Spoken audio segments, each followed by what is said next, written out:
education offers an important remedy, and perhaps at a certain level, the only remedy. Just drawing attention once more to the importance of the discussion that's happening here today, that in order to be able to find solutions for today's problems, which is essential in order to continue that the world and culture as we know them can continue to exist and develop in a positive sense. For all of this, education offers us a way forward, and in particular, quality education that focuses on truth, on sustainability, and on the three dimensions that I have identified as being key to the educational NA. I will conclude this very brief presentation,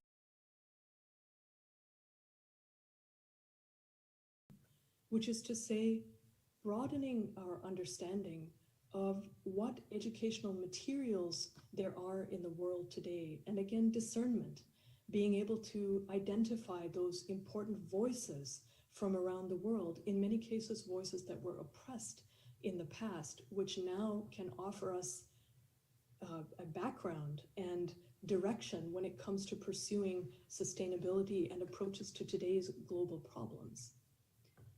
I think that it is no exaggeration to say that most of the problems that we are living with today represent problems that flow from the worldwide legacy of colonialism.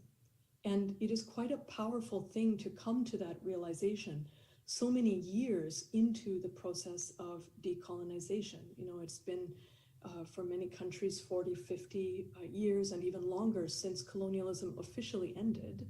But I think that today a lot of the problems we're looking at are rooted in colonial attitudes towards the world, towards nature and the environment, towards the self and others, of course. So once again, quality education to me means that we equip students with the tools needed to overcome this situation, in which decolonizing the curriculum, as the phrase goes, plays a very important part.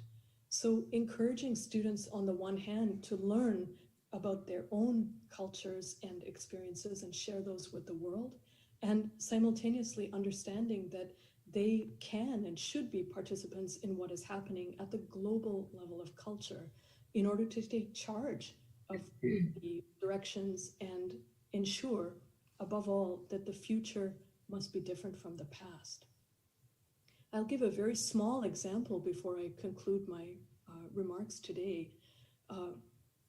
I, of course, have a strong link with Canada, which is the country where I was born and grew up.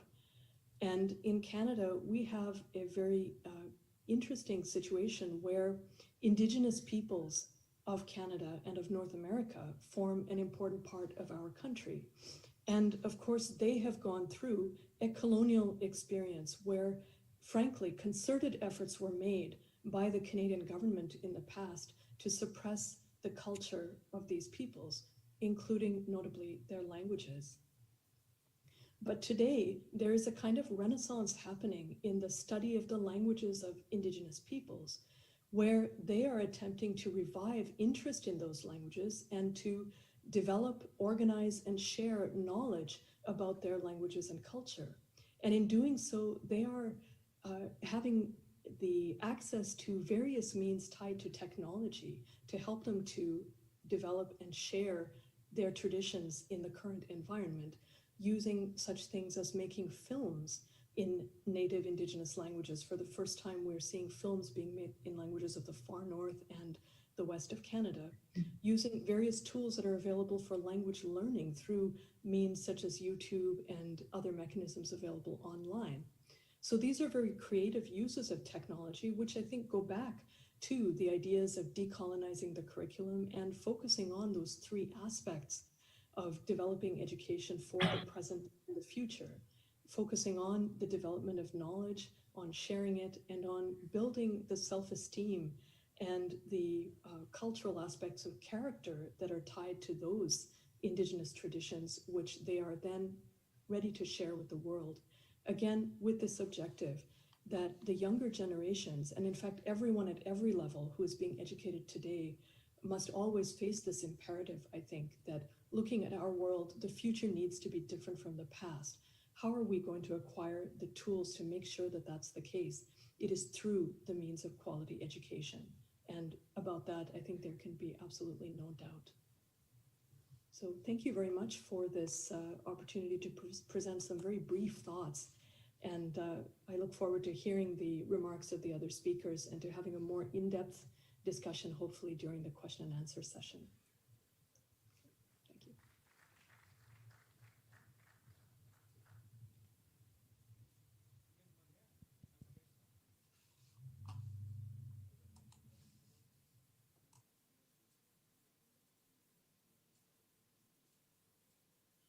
Thank you.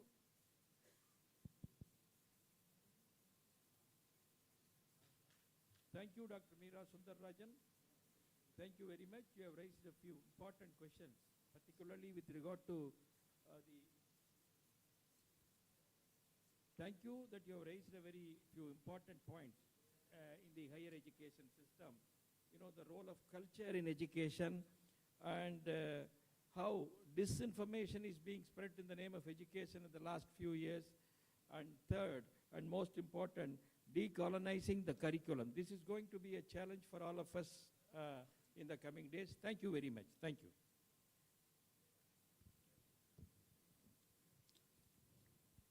Thank you, Madam. So the second speaker of this session is going to be Professor Jeff King, who is an Executive Director, Center for Excellence in Transformative Teaching and Learning, University of Central Oklahoma. And he was previously the Director of Texas Christian University's Kohler Center for Teaching Excellence. Professor King has over 25 years of experience working in higher education in the area of faculty professional development. He is a co-creator of University of Central Oklahoma Student Transformative Learning Record, STLR, which is the university's operational of its aim to provide students with transformative education. He has taken the successful UCO transformative learning approach and applied it to the faculty professional development at various universities. With these few words, I welcome Professor to present. Thank you very much, and thank you, the assemblage, for this opportunity to share a few thoughts about transformative learning as an approach to address challenges regarding quality in higher education. I am particularly delighted to follow Professor Meera because one of her points at the end of her presentation was the fact that the future must be different from the past. And that is a mantra within the ranks of those of us who have a very strong connection to the idea of transformative learning as a pedagogical and andragogical approach to instructional practice. And so with your permission, I will share my screen right quickly in order to present just a few slides in order to make some points about transformative learning and its suitability to help solve some very vexing challenges that not only higher education faces, but also society, locally and globally. And so some of the challenges faced, but those of us in higher education are all very familiar with the kinds of disruptions that higher education is facing today.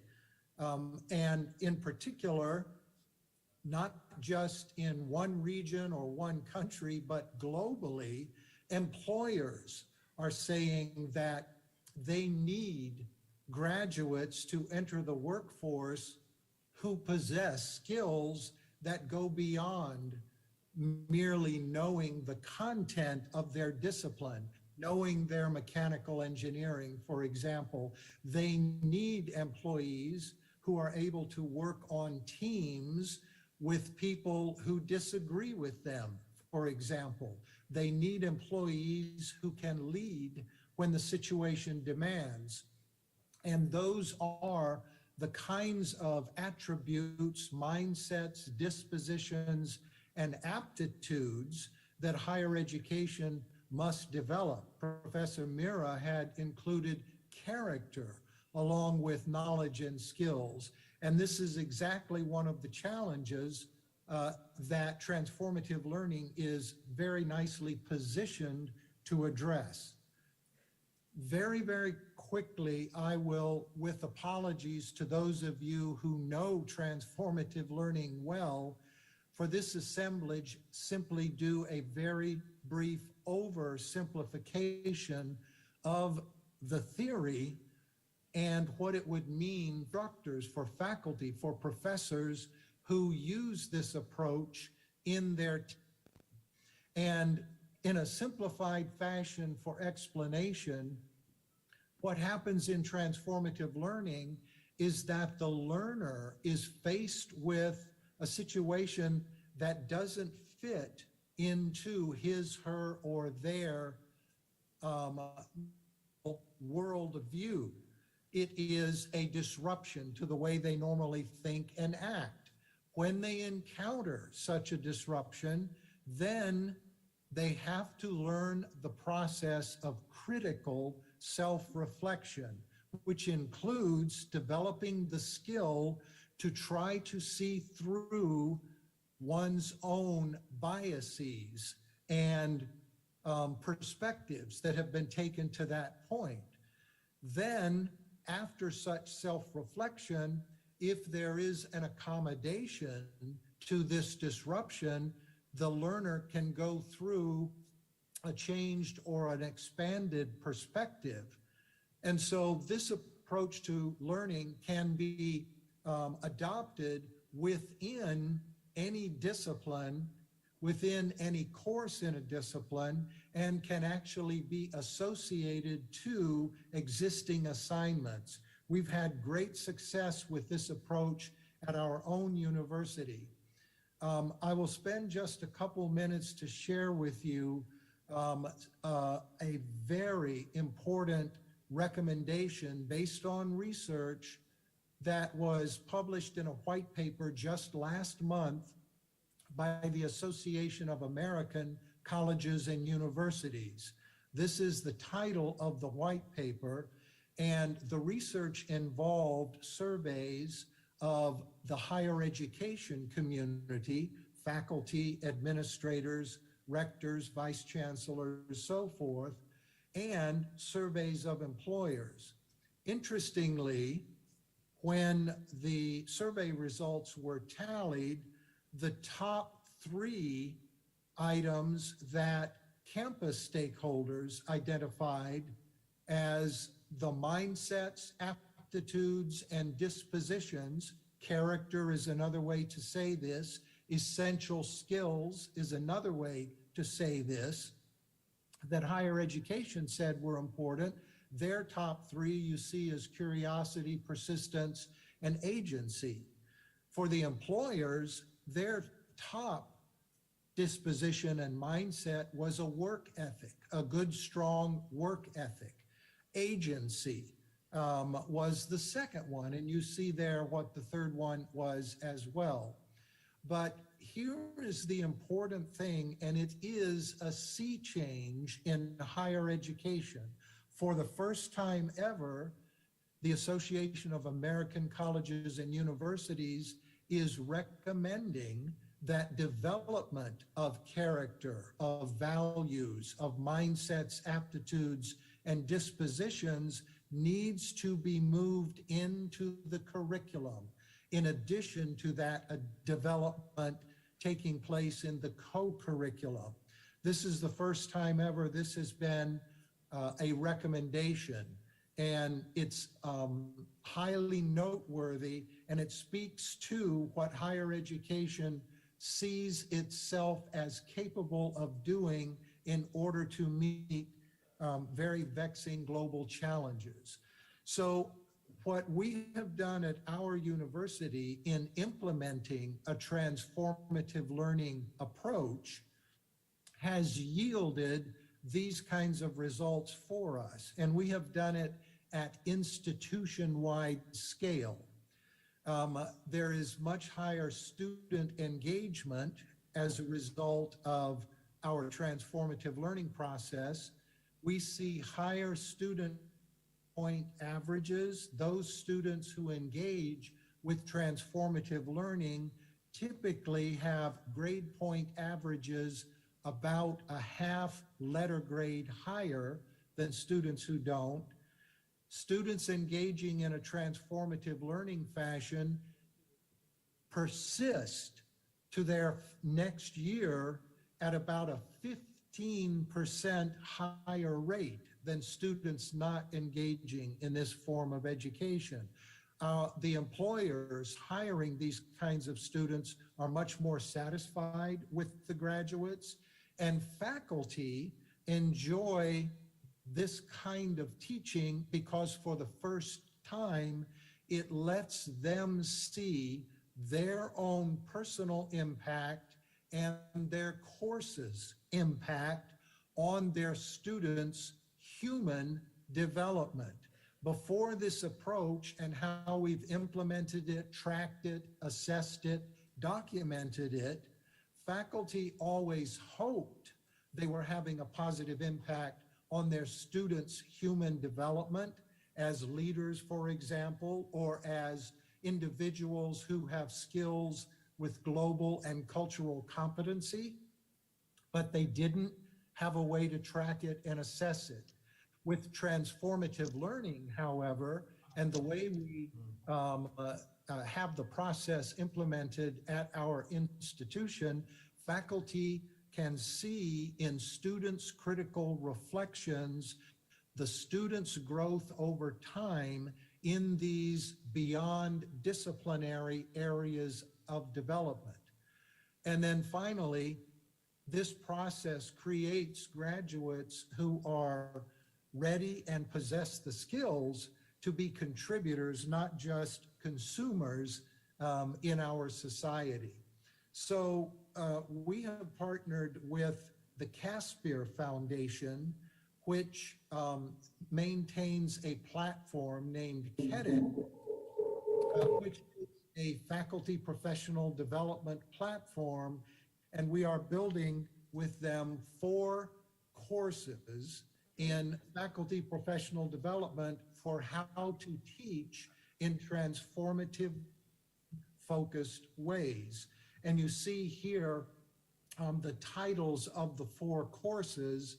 The most important point I can make about this and about transformative learning as a solution for the challenges higher education is facing is that this solution occurs at the core of the higher education enterprise, which is helping students learn.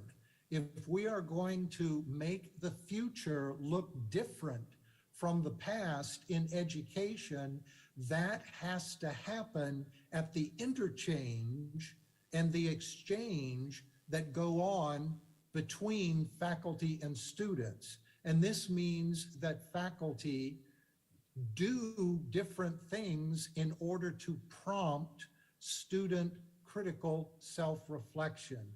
And so in the 7 years that we have had the program on our campus, we have had a very positive reception from faculty for a number of reasons, but the true and heartwarming results that we see are in our graduates and their preparation to contribute to the social good immediately upon their graduation. So I end with this remark, and it is that in a society where there are extremely important challenges to be met because graduates need to go into their communities, their places of employment, their families with the skills and the motivation to be contributors, not just consumers, and to be people who want to work for sustainability of environment, of culture, of transformative learning is an approach to education that can be adopted in order to help those graduates develop those skills. And so with that, I yield back and thank everyone for the opportunity to share these few thoughts. Thank you, Professor Jeff. And thank you for sharing your experiences with regard to transformative teaching and learning. I am particularly happy to note that you have made very two important points relevant to all of us. One is the development of students' ability and motivation to contribute to the social good. Ultimately, the purpose of education is to contribute to the social good. Second important point, which is very relevant at the contemporary period, is this employability. So we have to produce graduates who can be employed in different industries, different vocations. They themselves become entrepreneurs. So these two are very relevant now. Thank you very much.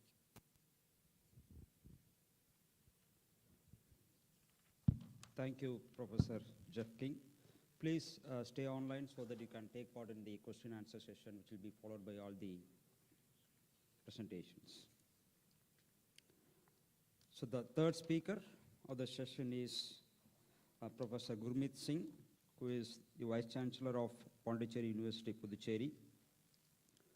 Professor Gurmeet Singh is a well-known academic administrator and a world-renowned expert in corrosion science and smart materials. He has traveled to many countries in the capacity of visiting scientists, countries like Hungary and Japan. He has also traveled on many academic assignments to countries like Germany, Italy, Australia, Singapore, Korea, Thailand, and Kenya. He is also a visiting professor at Ishikawa's Japan Advanced Institute of Science and Technology, and he is a recipient of several awards and accolades, to name a few: the Meritorious Contribution Award, the Annapurna Award, and the coveted IAM medal, which all these medals have been bestowed on him. He is also a member of Royal Society of Chemistry. So with these few words, I welcome Professor, please.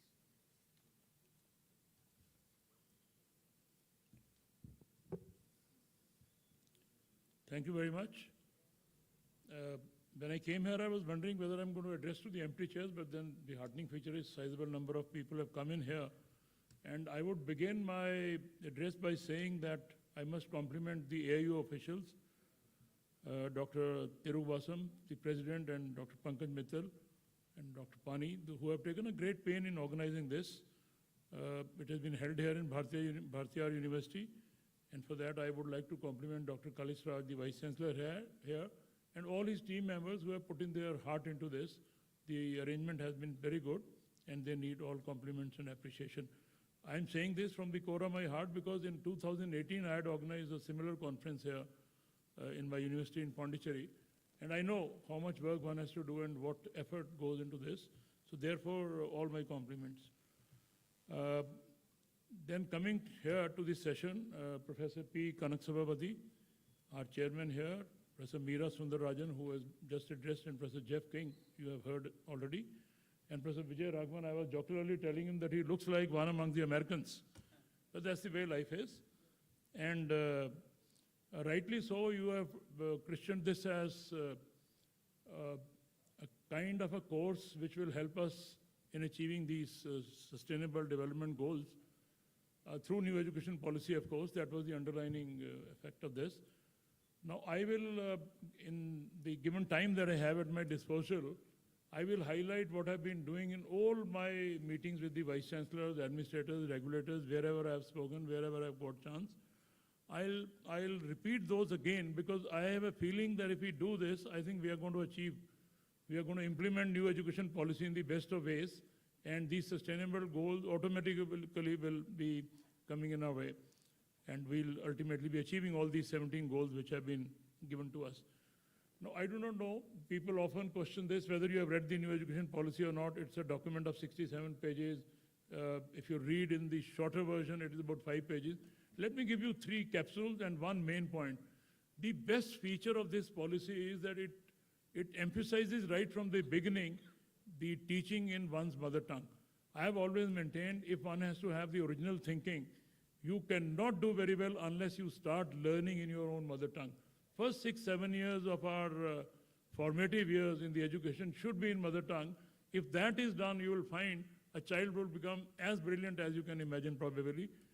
But in our society, throughout the country, there's a wrong notion that you have to study in English. English is all. English is one which you have to learn.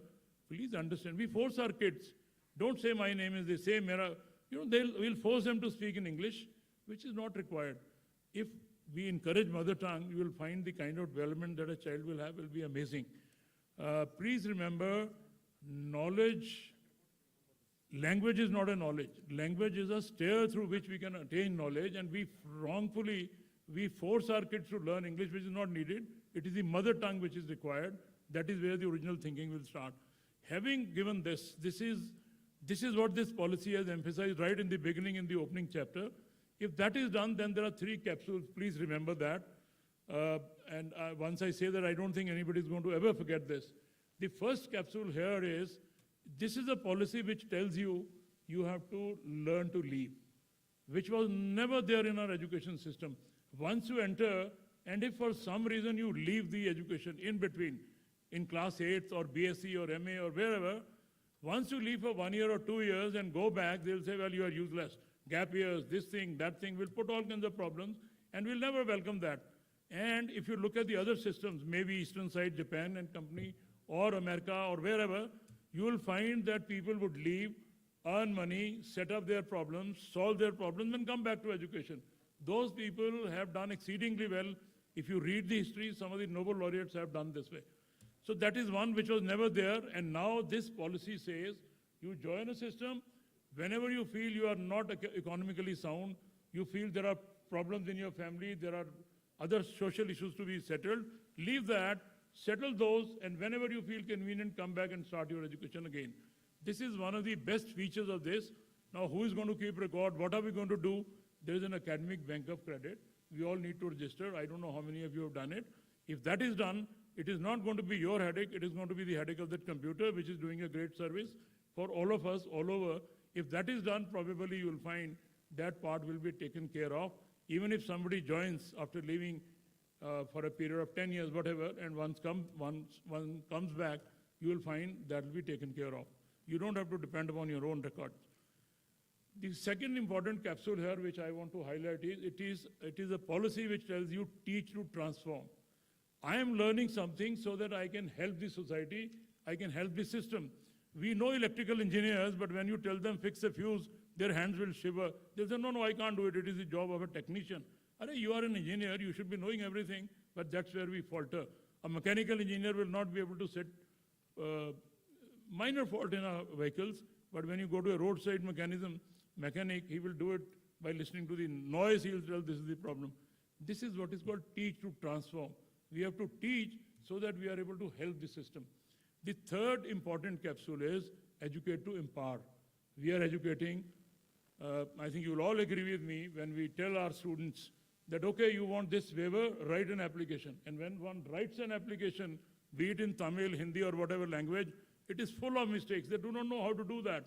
This is what we have not been able to transform. People get MA in English, but when they write a letter, there are 10 mistakes. Teach to transform is once we have taught for some degree, they should be able to put it in practice in the best of manners. This is what is the last capsule of this particular policy. Now, one of the things in this is mentioned is when I said learn to leave, teach to transform, educate to empower. When I say this thing in unison, we have also got something in between that suppose you get into one subject and one tells that you are not good for this. Suppose I start with chemistry and I realize I'm better in mathematics or I'm better in Sanskrit, for which I'm more liking. There is nothing that will force you to continue in that subject. You can change. There is a host of subjects which will be there.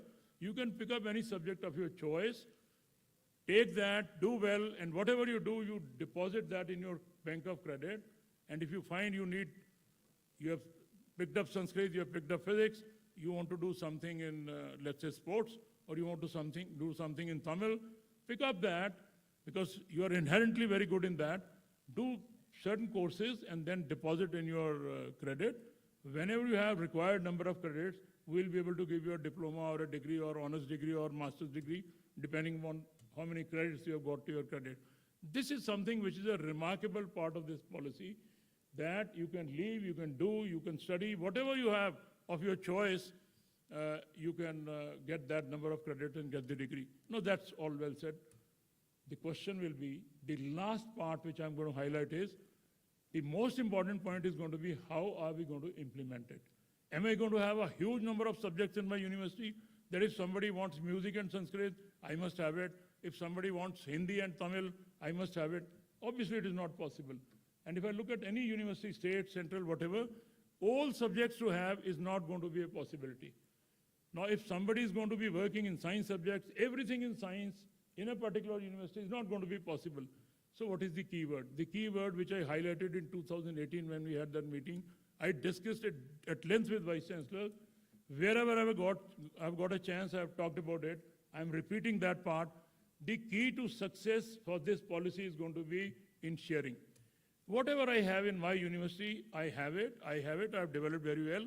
I should be able to tell my fellow friends that, look, this is what my strong points is, these are the equipment I have, these are the subjects I have. Well, if some student joins here and he says he's going to be studying physics, mathematics, and Tamil, or physics, mathematics, and music, I don't have music, then obviously I'll go to my neighboring university. He will be doing these courses here, this course with you, we are going to share this. This will be deposited in Bank of Credit. Record will be there that this subject is done in this particular university, and the moment some particular fixed number of credits are going to be there, you are going to be giving him that degree. This sharing of resources is going to be an important key, and we all need to do this. Time is going to be in for where we'll have to share resources from every angle. Our library, why should I be spending 10 crores on e-journals when I have it, somebody else should be able to use it. Some university which doesn't have it should be able to use my university for the benefit of students. If I have an NMR which is costing 4 crores, somebody who doesn't have it should be able to use my equipment. It's not my equipment, it is nation's equipment. Please remember, give up that thought that this is my equipment. It is our equipment. Our country has bought it for us, we need to share. And I highlighted in 2018 also, let's form a group, start sharing the resources, but unfortunately nothing came in our way because they thought if we do it, what are we going to get? What is going to be given to the student? Now is the thing which has come in the light of this policy that a student should be able to pick up any subject. A student can go, leave, and come back at any point of time. And whatever he requires, if we can give him through this sharing of resources, probably we are in for a very good time for our country. One or two examples before I wind up. I was traveling on board a ship in Switzerland way back in 1981, and I was taking photographs. There were two Americans standing next to me. One was a top American of Stanford University, and another friend with similarly high quality cameras. My camera was very poor quality. They were taking photographs, and the other American who was there with him was a carpenter, let me tell you. And I was overhearing their conversation. They were discussing about world economic problems. A carpenter discussing with an economics professor.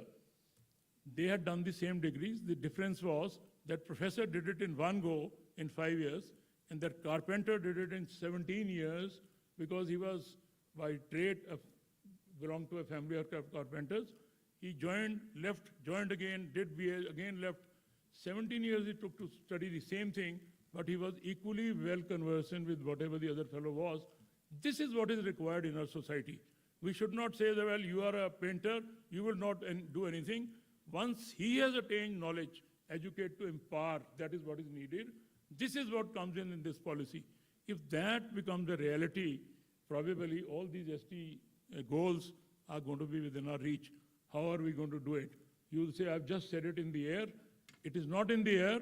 We can really put it into practice. What we need to do is, what everybody has, I'll concentrate on South Zone. We need to inform, of course, everybody knows about it. we need to form groups. These are your subjects, these are my subjects, let's start sharing. This is what I have, high-ended equipment in my university. You don't have this, you share this. I'm going to give you this, you share this with me. This is what we need to do it if we do all this. I'm repeating, the key word I've said is sharing. If that we start, I think this is one of the best policies that our country could have thought of, and that is what our country needed. All that is going to be dependent on is how we, when I say we, means those who are administering the authorities, administering the universities. If we all put together, pull our socks and sit down and think that this is what we can do, I think we are in for a very good time when we will find the real empowerment coming to our society through these educational institutions, which so far, in my opinion, have been, if you allow me to say, time waster, money waster, because I feel very elated that I have got all e-journals in my university. I'm spending 20 crores on this. What is the use of it if my friends from my area cannot use it? I've made it open to everybody that you can always use my resources. Nobody will ever say no to you. This is what is required. If we do that, we are in for a best time. And I don't think we are going to ever say, or we are going to ever regret that Japan is like this and Sweden is like this. We are not like that. We are also going to be like that, provided we start looking at ourselves and start sharing our resources in the light of these new education policies.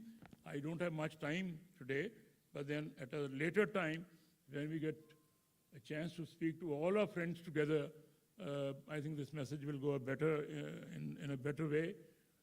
I would have put in this yesterday when everybody was around, but then I was not very sure whether I'll be making it to this or not. Maybe some other day, but let me tell you, I'm open, we are all open. We have discussed as a Central University VCs of South Zone, same issue. We have agreed on this. All we need to do is to spread it all to smaller universities and newer universities, where rather than they putting in same kind of resources, they should start using the established resources and bring their universities to a right standard. If we do this, I think, then I'll say, people say sky is the limit, I'll say sky is not the limit. We can even go beyond. And what we have done in our country, it is before you in the area of food sector, milk production, space, wherever, we have done so very well. Here also, we are in for a leap forward. Thank you so very much for inviting me here, and I'm grateful. Thank you, Professor Gurmeet Singh. You have shared a very important few critical points against the backdrop of national education policy. The key to success, as you rightly said, is sharing. This is very important, sharing the best practices. He also mentioned about the importance of mother tongue, which is very important, but we rightfully ignore it because we still follow the Macaulay system. He mentioned one particular point with regard to the roadside mechanics. I have to tell this. You know, in Coimbatore region, this is a very entrepreneurial city. And even today, about 40% of India's ancillary items go from Coimbatore. We undertook a study a few years back among the automobile repair shops or garages. You will be surprised to know all the garages in those days, even today to a large extent, are owned by uneducated, less educated people. So this is the disconnect between the education system and the reality that he has highlighted. Thank you very much.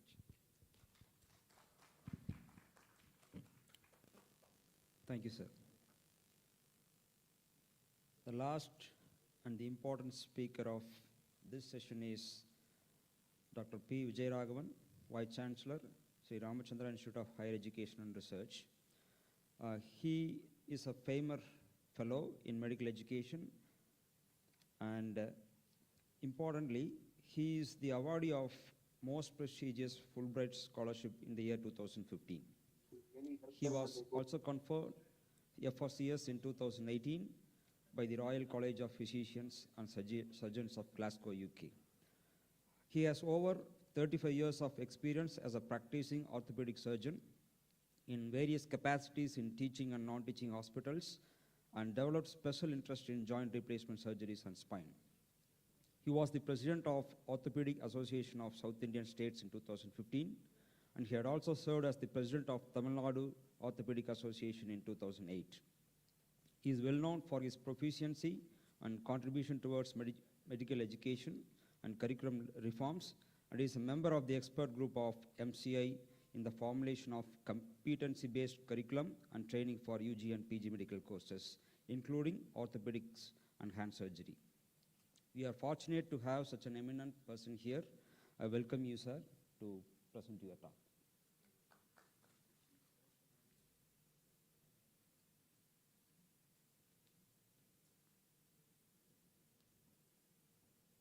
Good morning, everyone. Respected Chairperson, my esteemed colleagues on the panel, I must really thank Dr. Ramapani, who is the president of AAU, and Dr. Pankaj Mittal for giving me an opportunity to express, and I always express this, that healthcare universities have not received sufficient attention from the AAU. And I would request, because even in the talks that we have heard, it has mostly been technical, agriculture, engineering, so on and so forth. But anyway, I thought I am going to sort of talk slightly a different subject for many of you who may be not that well aware of healthcare universities focused on various healthcare branches, maybe medicine, dentistry, nursing, even hospital management, biomedical science, and so on and so forth. The subject is contribution of higher education institutions in quality and excellence. And this is also the Sustainable Development Goal number 4, which talks very similar to what we are going to project. And we need to specifically address the health professions education on its needs. Next slide. Can we move on?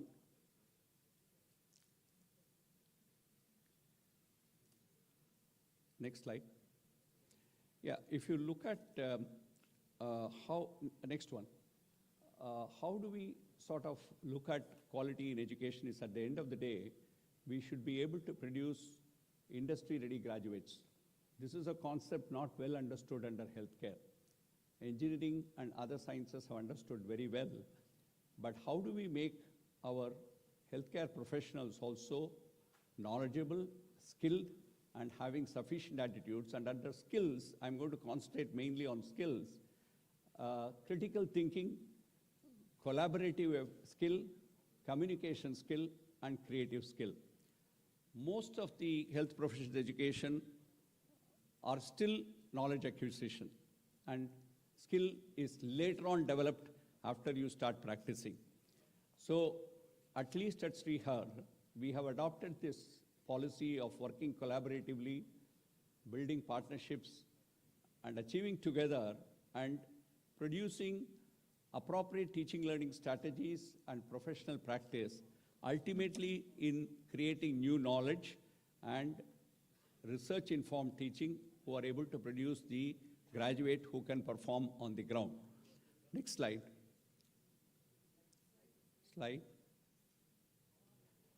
So as was appreciated by my previous speaker, the national education policy, new education policy is very, very innovative. It has got a lot of principles, but how do we implement is our problem, and I'll deal with that a little bit. At least 50% of the learners should be exposed to vocational education is what is mentioned. Higher educational institutions should be able to offer skills training both for through industrial partnership and through indigenous programs.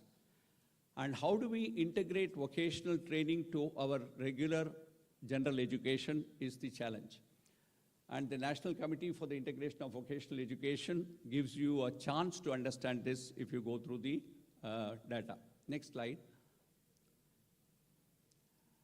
So the reforms that have been proposed under higher education, all these ultimately provide towards quality and excellence. You should develop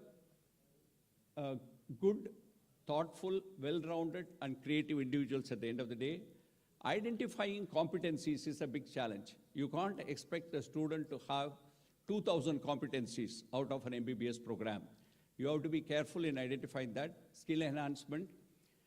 Then the other broad policy of becoming a multidisciplinary university, to my mind, having dentistry, nursing, medicine, biomedical sciences itself is multidisciplinary. But according to the definition in the policy, you need to sort of have engineering, agriculture, law, and other things.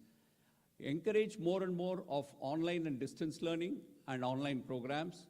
Accreditation, move away from institutional accreditation to program accreditation, program evaluation and program accreditation. Phasing out of affiliations, and this is probably going to get the independent status as we heard yesterday. Next slide. So there are different educational models through which this can be formed. I'm not going to delve into the depth and the principles of this, but the one which is really being looked at right now is the competency-based education and outcome-based education. For this, we need to actually identify the various outcomes. Maybe it's the course outcomes, it's the early specific learning outcome, or it is the program outcome. Next slide. And there is a huge role of the universities and the leaders of universities to look at defining all this.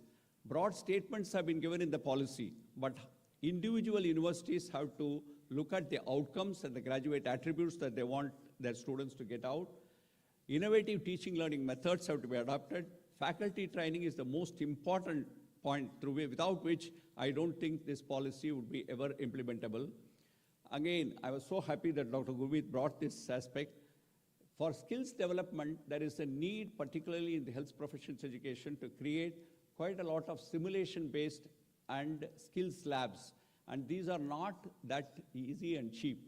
So there is possibility of creating advanced centers which should be able to provide on a sharing basis with organizations. We should also build up collaborations and consortiums. And finally, as I told you, program evaluation. Next slide. So the outcome-based education, it specifies the various outcomes that every student should be possessing. And how do we do that for your individual institution? You have to keep the global and local needs first as the main agenda. And the statutory councils will also. Now, this is another point I want to tell you.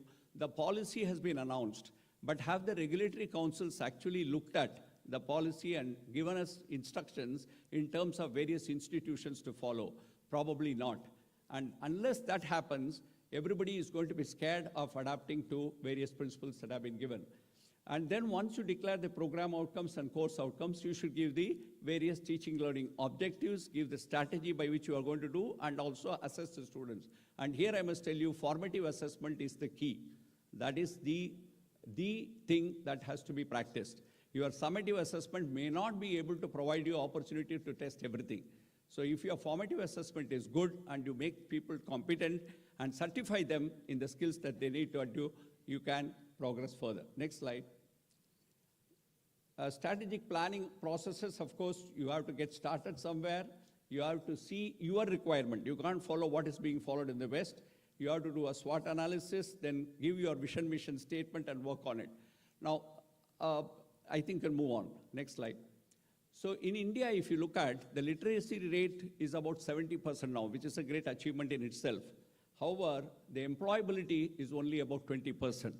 And you know that only 25% of the Indian workforce has undergone a skill development program. And the government of India has instituted several organizations, several ministries which are actually looking into these requirements in a big way. Next slide.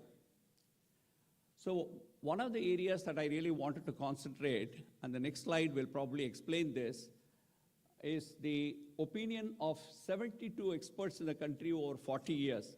There is no need to increase the number of, we always think that healthcare profession means increasing the number of doctors. We always call it as, our present ratio is 1:1.7 for population, and it has to become 1:1. But actually, when you look at it, next slide, that will highlight the point, needs of the people, and there is a dire need to focus on increasing the quantum and quality of human resources which are actually helping the doctors, that is the allied health professionals. And I'm very, very happy that the government has already announced the National Council for Allied Health Professionals. However, after this has been announced, we find that the entire power has been left to the state councils. And the so-called politics involved in that, many of the states which are not under the ruling party are not adapting to some of these state councils being formed. So this type of political interference into educational reforms can sometimes be very harmful. Next slide. This is the present shortfall for you to understand that the demand and supply for various technicians, say ophthalmology related, rehabilitation related, medical laboratory related, all these things when you look at, there is a huge gap. And what is required? Next slide. Nearly 65,78,754 allied health professionals are actually required for the country. And if you calculate it as 8 allied health workers per 10,000 population, then you see the difference in the gap. Next slide. For a demand of nearly 66 lakhs, we find that the supply is only 2 lakhs. So we are lagging behind in terms of providing allied health professionals. Now, a lot of universities have taken up these type of programs, but there is no standardization. Each one is doing whatever they feel like is important for this. These are all skill-based. These are all skill-based technology workers who will be able to perform on the ground. And the doctors are at a higher end. Next slide. Next slide. So the skills training, when you look at, I think it requires quite a lot of planning. There is one initiative again by the Government of India, Health Sector Skills Council has created programs for the +2 students, almost in 60 different specialties. And these children, they come and learn the basic art, but they don't find jobs. So we have not been able to create a value add to these type of programs. The UG programs under the NMC, they keep talking about skills training, but on the ground, the MCI has announced the so-called creation of skills labs in every medical college, and these skills labs have not been actually pronounced accurately what they should possess and what they should do. The UG programs under other councils also come into play. We also have to consider the PG program in terms of skill development. So this type of a structured approach to a skill development will ultimately be able to produce skilled healthcare professionals. Next slide. So I'm just giving you some of the things. Most of the people do have some of the basic task trainers, but are they updating them into high fidelity trainers? How much of simulation has been introduced through virtual reality, augmented reality, or some of the things that and in medicine, that is what is called the standardized patients. Everybody talks about clinical workload and clinical volume, but standardized patients are another good way of actually making the students learn many of the things that they would practice later on. Next slide. These are some of these skills labs that we have in our own institution, which takes care of the development of skills amongst our students, both at the undergraduate level and at the postgraduate. Next one. And there are specific labs both at the postgraduate level and at the undergraduate level. So I think it takes quite a lot of effort to see that vocational and skills training happens amongst our healthcare professionals. And last slide.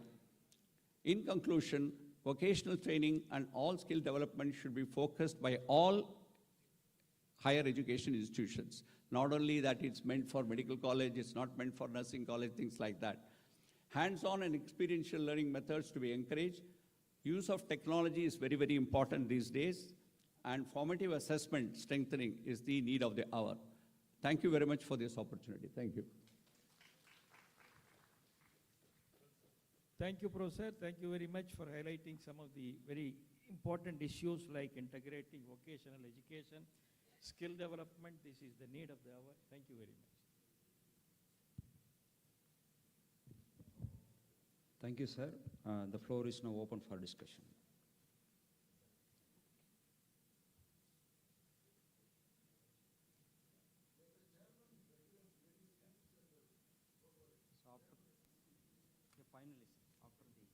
You spoke so slowly, speak loudly that this is the interactive session.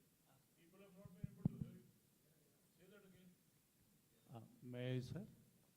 It was a pleasure listening to the great granddaughter of our Mahakavi Bharatiya. I wish to address her. Ma'am, are you online, Dr. Meera? Dr. Meera is online. Yes, Are you? yes, I'm here, but I'm having a little difficulty hearing your. Okay. Am I clear now? Yes, yes, Yeah. thank you. It was such a pleasure listening to you, madam. And we were reminded of what your great grandfather said. பட்டங்கள் ஆழ்வதும் சட்டங்கள் செய்வதும் பாரினில் பெண்கள் நடத்த வந்தோம். Meaning, we women have come forward to make law and get degrees. I think you must have a message to the women folk here. And your great-grandfather must be turning in his grave. So the video team can please show the portrait of her grandfather here. We are happy to see just behind you your great-grandfather's photo. Sir, video team, please show the portrait here, as well as the Bharatiyar University, which is behind. Madam, the question that I have for you is, do you have a message for our women folk? Why did you take to law? Why did you take to law as a profession? Do you have a message for our women students and our women faculty? Yeah, I have a lot of messages for your women students. Briefly, madam, briefly. But if I can distill that into one, I think that I was actually trying to talk about this in a slightly indirect way when I commented about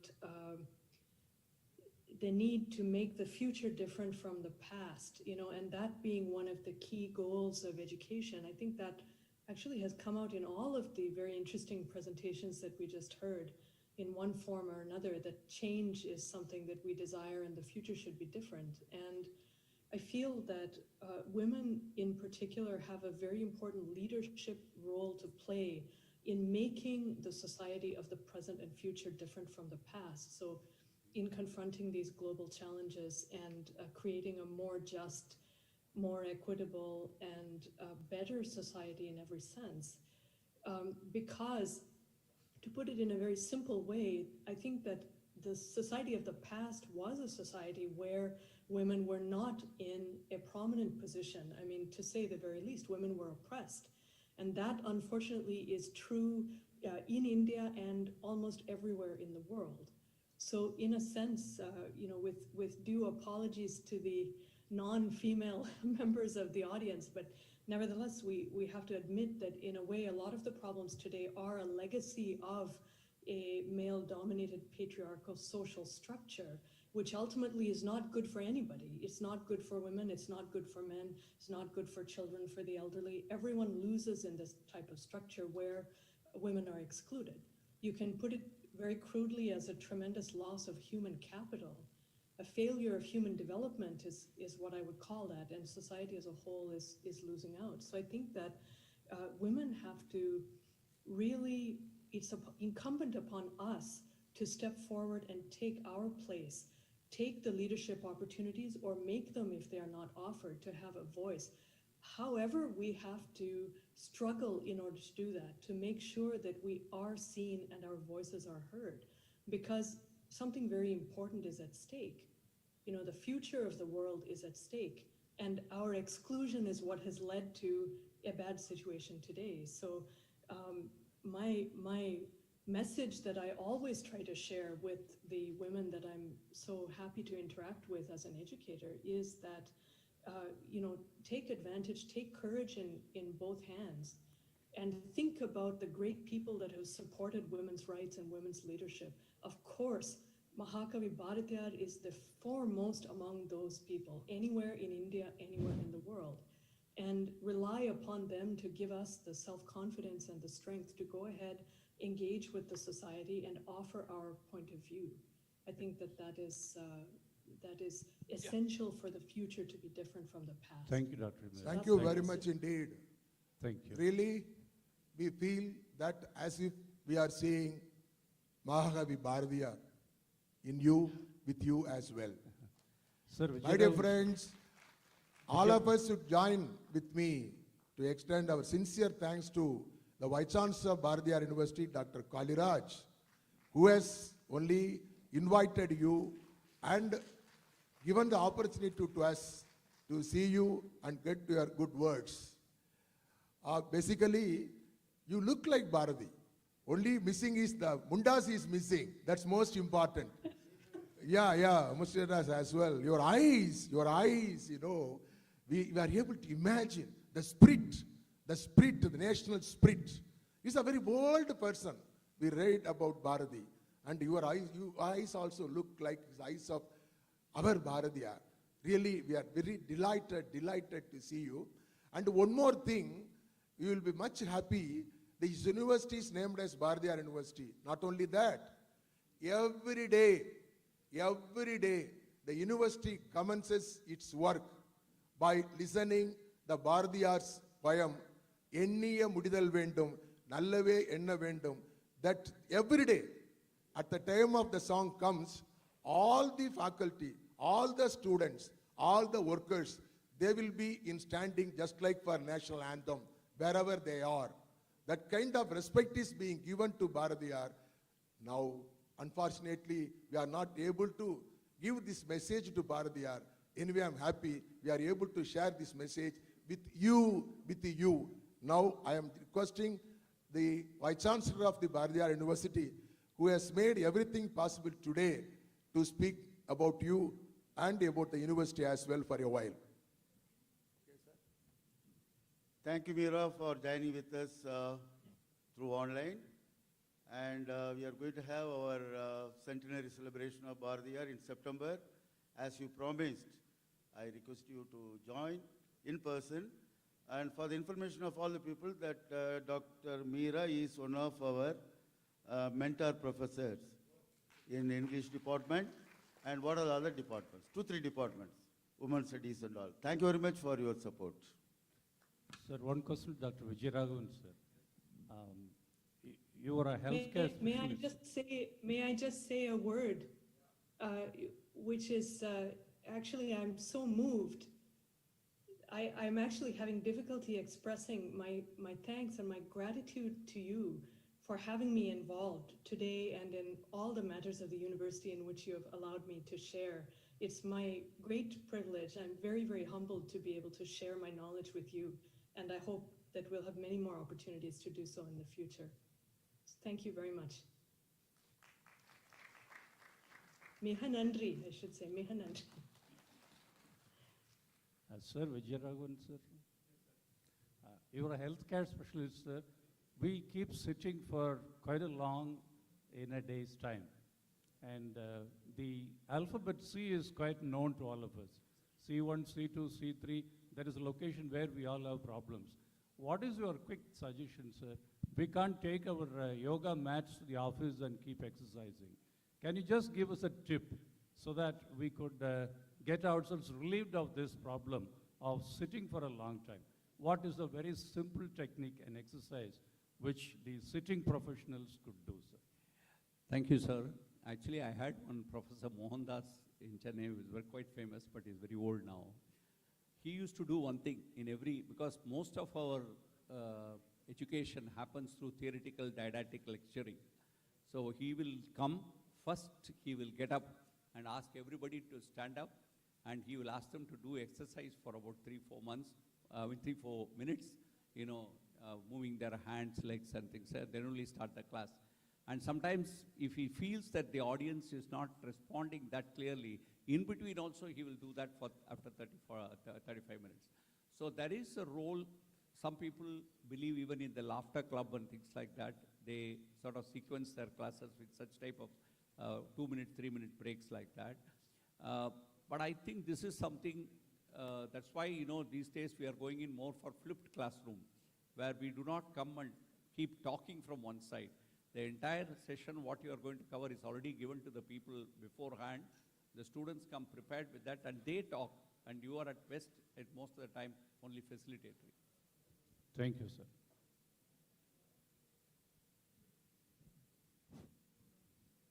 I am Professor Sitaram Rao, Dr. B.R. Ambedkar University Vice Chancellor. Sir, your presentation is really good and suggestive and also recommendative. Especially your point. Okay. Especially your recommendation for skill training to allied health professionals must be taken up by all higher education institutions, not only the medical institutions or medical education institutions. This point is very, very crucial. And there is because of the regulatory framework and other factors in the, from the government side and also in the society are coming in the way to cross this hurdle, then what is your specific suggestion to that? Yeah, sir, I just want to begin. Thanks for your comment that you have offered. Health profession, like traveling in plane, has got its risks. You are treating live individuals. So to go and train directly on a patient is not going to be the future at all. In fact, the patient is going to ask you in future whether you have been trained on a mannequin, whether you have been trained on a computer-based thing. Otherwise, they will not allow you to touch him also. This is what the way it's going, paid or non-paid. That is going to be the future. So there is need for introducing simulation-based and skill-based education, like the way the aviation industry has already introduced. Nobody can fly an aircraft without having passed the simulation tests early on. So same thing is going to be applicable even to the health professions. So right now, these are all in very, not understood very clearly. There should be skill-based and simulation-based education centers developed in each college to a particular level. And this can be phase 1 level, phase 2 level, and phase 3 level. And each zone should probably be catering to a bigger institution for the advanced skills and simulation learning. This is required for every healthcare professional, be it nurse, be it dentist, or be it an allied health professional. So to their level, what is the important problem that everybody thinks that it is going to purchase of these costly equipments is everything. I am sorry, the more important thing is faculty training and curriculum development towards that. Otherwise, it will be chaotic. You have to define the curriculum for each level, and that curriculum appropriately should be structured and provided for. There can be always a flexible utilization amongst institutions of all these facilities. That should be the way forward. I am very sorry to find that in spite of the National Allied Health Council having been formed at the center, they have given the complete guidelines to the state councils. This is going to cause a big chaos and a big problem in the country. That is to go on in a hospital in a regular manner. Which, No, this kind of a training program has to go on a regular basis in a hospital, not once in a year. It has to be a regular feature. That's what is called in-house teaching.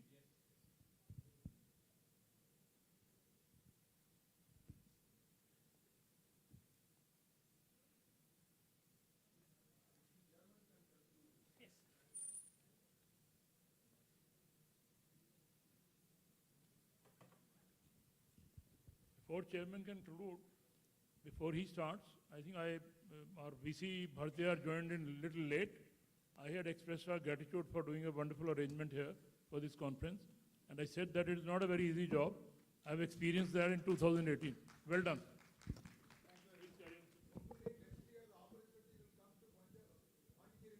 I would be very happy. We did it in 2018. We'll be happy to repeat that. Sure.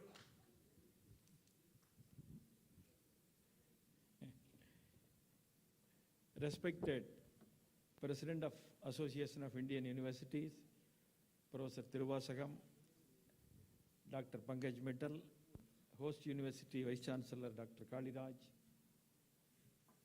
Professor Gurmeet Singh, Professor Vijay Raghavan, Professor Meera, Professor Jeff, Honorable Vice Chancellors, teachers and scholars.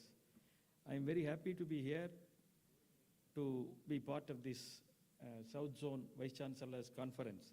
First of all, I should congratulate the Association of Indian Universities for organizing this seminar, and I'm particularly impressed with the concept note that you have prepared. You know, it raises very important questions for with regard to the status of education today and the contributions. In fact, the purpose of this particular session is to deliberate on the utility of the teaching learning methods and how to contribute to further the cause of education to achieve the self-sustainable development goals. See here, I want to mention one important aspect. That's what we have been emphasizing for the last few years. Achieving excellence, achieving quality is very, very important. It is must. Otherwise, we will not be able to succeed. But I'm raising a basic point. In fact, it's a kind of provocative statement because this is the meeting of the best academic administrators in the southern part of India. To what extent, particularly in social sciences, the subjects that we teach are relevant? This we have to understand. Professor Meera raised two important points. Of course, I should thank all the panel members, experts in their own fields, raising very valid points, making some critical statements. This is perhaps one of the best panels in education that I have come across in the last 2-3 years. All the 4 panelists, they gave their views based on their own experiences. Some of them are very able administrators like Professor Gurmeet Singh, Professor Vijayaraghavan, etc. So I want to make this important point. Professor Meera mentioned 2 facts. One is disinformation in the education system, particularly with regard to social sciences, this is prevalent. Second one is this decolonizing education. Is it important? Yes, this is very important, particularly in the context of India emerging at the global level and the Western paradigms failing. Third, now we have introduced this national education policy at this time. So at this time, this is very, very important. I'm a finance teacher. When I go to the classroom, we teach the finance theories, finance models. Unfortunately, almost all the models, all the theories that we teach are from America, mostly from America. I tell you one instance. Between 1980s, mid-1980s and 1997, Nobel Prizes in economics were always given to finance professors for all their models, theories. In 1997, 2 professors got their Nobel Prize for a theory called Black-Scholes theory. It's also called model. But unlike their predecessors, these 2 professors thought, we have got the Nobel Prize, we have so much money, why should we go and teach in universities for a fixed salary? So they resigned their jobs, they joined a company already set up by management process and economics process. The name of the company was LTCM, Long-Term Capital Management. And these professors Nobel laureate join as full-time advisors. So there was a big expectation in the international financial markets. Many top executives resigned their jobs, joined this company. People invest their money because for the first time in the history, 2 Nobel laureates are going to run a company practicing their own theory, whatever they theorized earlier, for which they got the Nobel Prize. And in the first year when the results came, they lost not just their investment, but more than 50 times of their investment. They did not know what to do. Overnight, they all became paupers. They went back to teaching. And if I remember right, one person was till 2-3 years back, he was teaching. But this theory is being taught even today in all classrooms across India in the finance subject. So there is a complete disconnect between what is happening at the ground level and what we discuss in classrooms. A failed theory, the authors themselves were not able to implement it, is being taught at the universities everywhere. You see India is a unique story by itself. Of course, we all know we were a great power in the earlier days. We were one of the perhaps the most richest country in the world. Now OECD figures show that even if you take the last 2 millennia, for about 85% of the time, we remained at the top, always followed by China. We were the 2 great powers. We became poor. But at the time of independence, we were a poor nation. 18% was the literacy rate. 45% of the people were living below poverty line. More than 80% of the people dependent on agriculture and rural activities because the business and industrial sectors were completely destroyed. You see now, after 74 years, we are the 3rd largest economy in the world. We are the fastest growing economy this year with 9.2% growth. And India has the largest number of entrepreneurs in the world, estimated to be 85 million, 8.5 crores a few years back. What happened in between? If you see the global economic history, no other country in the world has made such a U-turn in just 7 decades. This is despite the confusions and contradictions at the policy-making level. For about 30 plus years, we were following an alien ideology approach called socialism, then globalization, but in spite of it, India has been growing. What is the reason? This country must have some basic fundamental strengths. And when we go to the field, we see those strengths. See those strengths. This country is built by the traditional strengths. You take Coimbatore, it's a completely self-built city. The turnover is approximately could be about 1.25 lakh crores this year. There are about 3,000 industrial business towns like this. You take Surat, one city, there are two businesses. Textile business, 90,000 crores last year turnover. Last year, diamond trade turnover was 80,000 crores. Other businesses, 30,000 crores. So totally 2 lakh crores. There are about 3,000 industrial business centers, even agricultural centers built by the local people themselves. But do we ever discuss about it? So this is the disconnect that exists between the education system and the universities. We remain as islands. In fact, Professor Gurmeet Singh made important points as to how roadside mechanics do much better work than our own automobile graduates. See, here only the employability part comes. That was mentioned by Professor Jep and later Professor Vijayaraghavan. Only 20% of our people get employment because the kind of education that we give is not really workable at the ground level. This is the problem. A few years back, Department of Science and Technology said 30% of the innovations in India take place through illiterates. In upcountry centers, rural areas, villages. In fact, we ourselves have noticed as to how innovations take place at the smaller business centers. And most of the innovators are less educated people, second standard fail, third standard fail. So this is the problem. Now we have to bridge this gap. That's what was mentioned later by Professor Vijayaraghavan also. So this is connectivity problem is there. There is a huge disconnect between what exists in the real world, functioning world, and what we teach in the classrooms. This we have to do it. I think with the introduction of this national education policy, this has become very, very important. And I request all the Vice Chancellors to think about it. It is high time that we make this connection. Professor Gurmeet Singh made another important point. We exist as a university, you go outside the compound, we are not connected with them. What do? Even if whenever companies are set up in a particular locality, they always build hospitals, they always build some schools to establish connect. But what is our connection? We should help the local society. So localization, that's what we call as Indianization, it should become part and parcel of the education system, because this is a living civilization.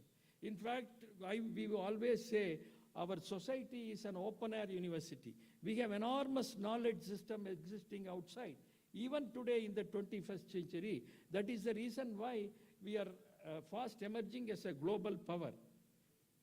India, there is saving rate of 31.2%. For the last 15 years, savings rate always remained more than 30%. If you take the Western countries, they are in single digits, 2%, 3%. Why do Indians save money? Because it is part and parcel of our culture. But have we ever studied it?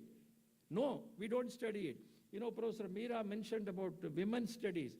Here I have to tell you that women of India play a very important role in Indian economic and business activities. Their role is silent, but they play a very, very critical, important role.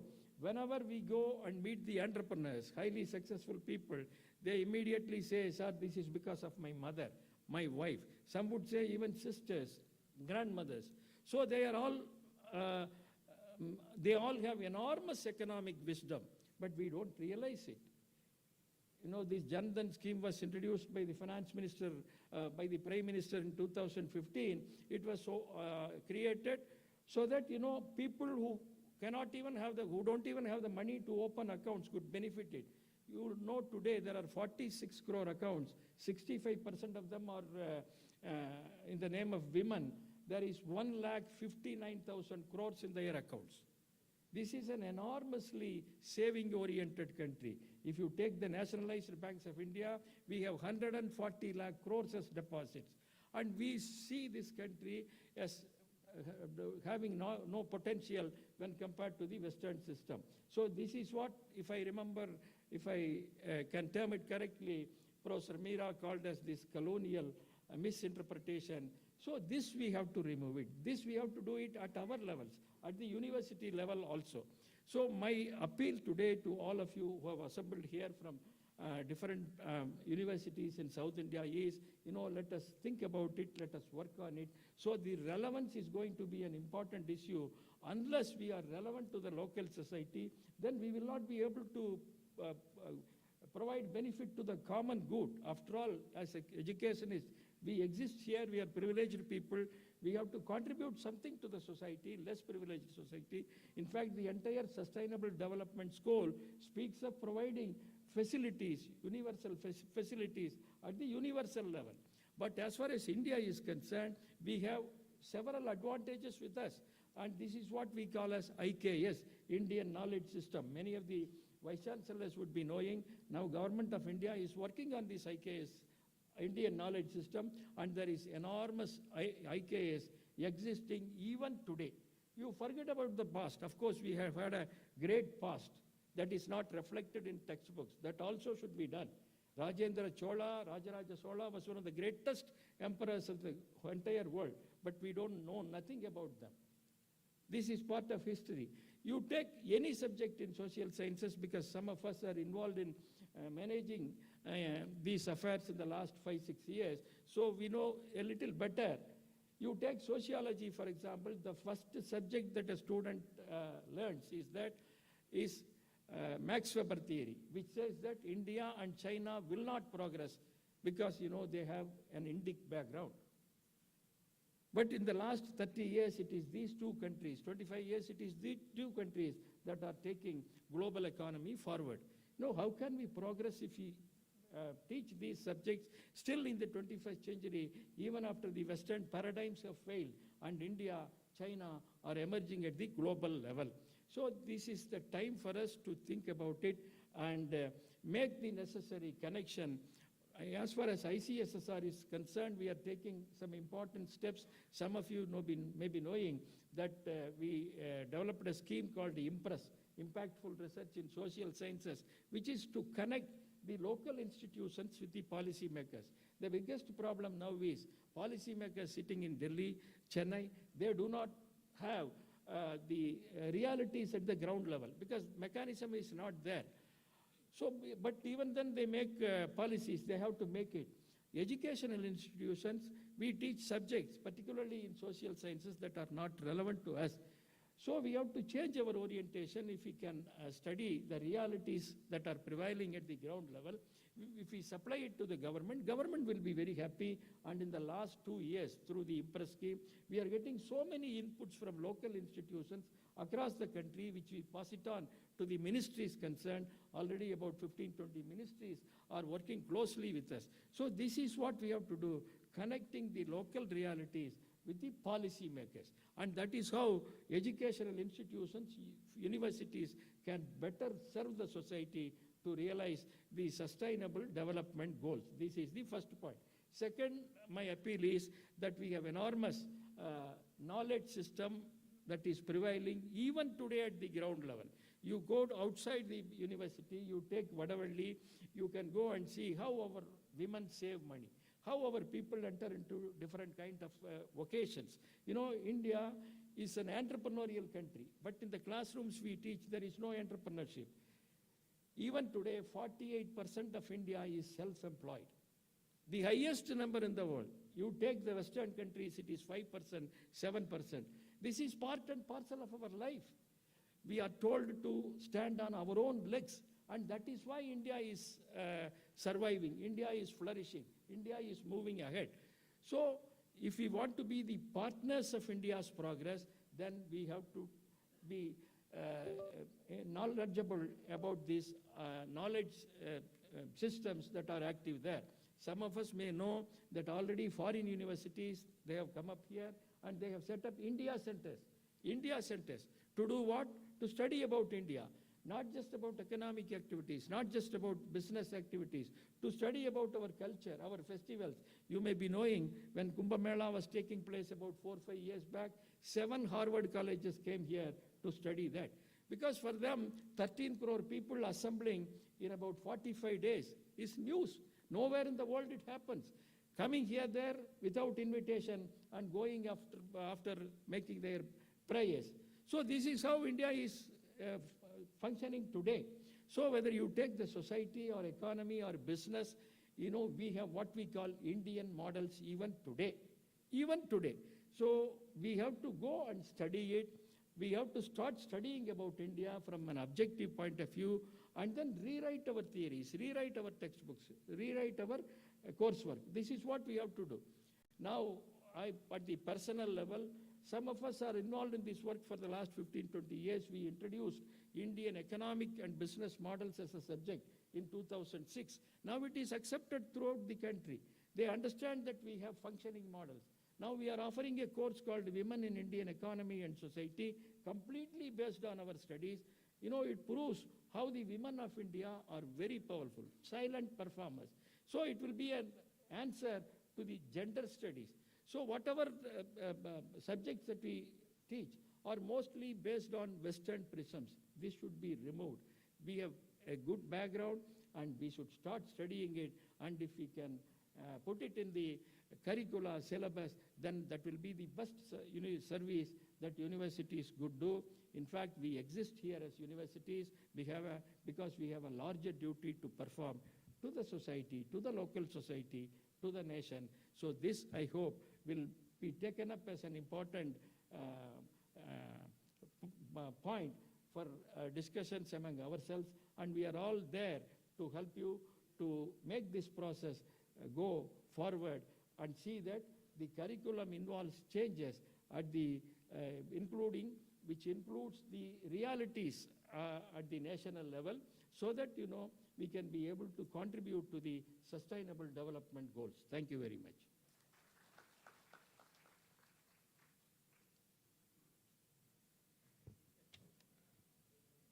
Thank you, Professor Kanaga Sabhavati, for providing with concluding remarks and also for chairing the session efficiently. We also thank the speakers for delivering insightful talks.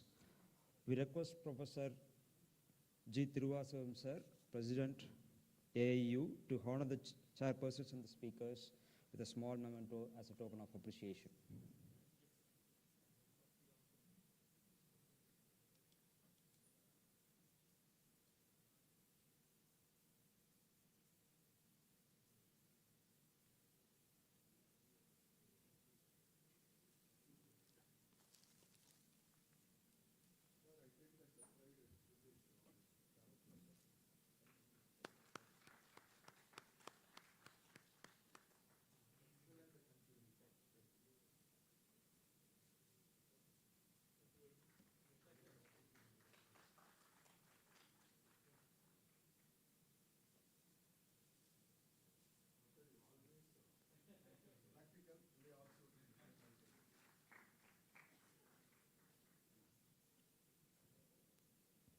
Thank you all.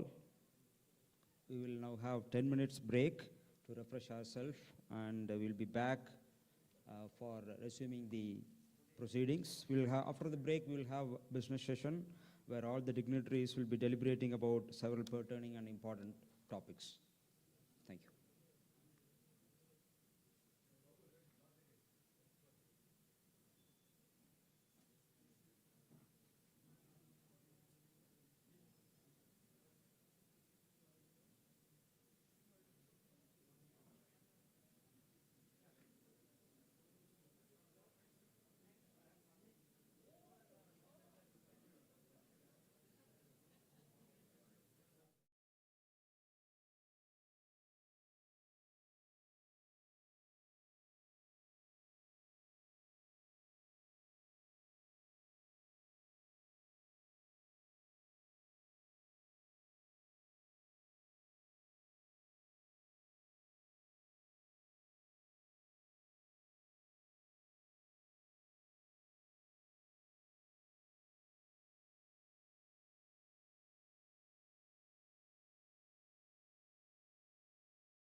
May I request and invite the Vice Chancellors who are outside the auditorium, please come inside.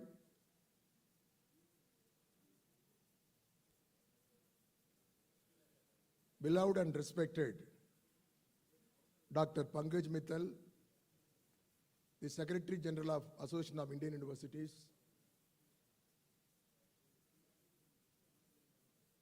most respected Chancellor of Avinashalingam Home Science Institute for Women, Dr. S.P. Tyagarajan, Honorable Vice Chancellors of various universities of the southern parts of India, our lovable Vice Chancellor, Dr. P. Kaliraj, and people who are here and attending the business session of the Association of Indian Universities. My dear colleagues, as far as I am concerned, time being, please forget about sustainable development. This session is not about sustainable development. This session is the sustainable development of Vice Chancellors, sustainable development of the universities.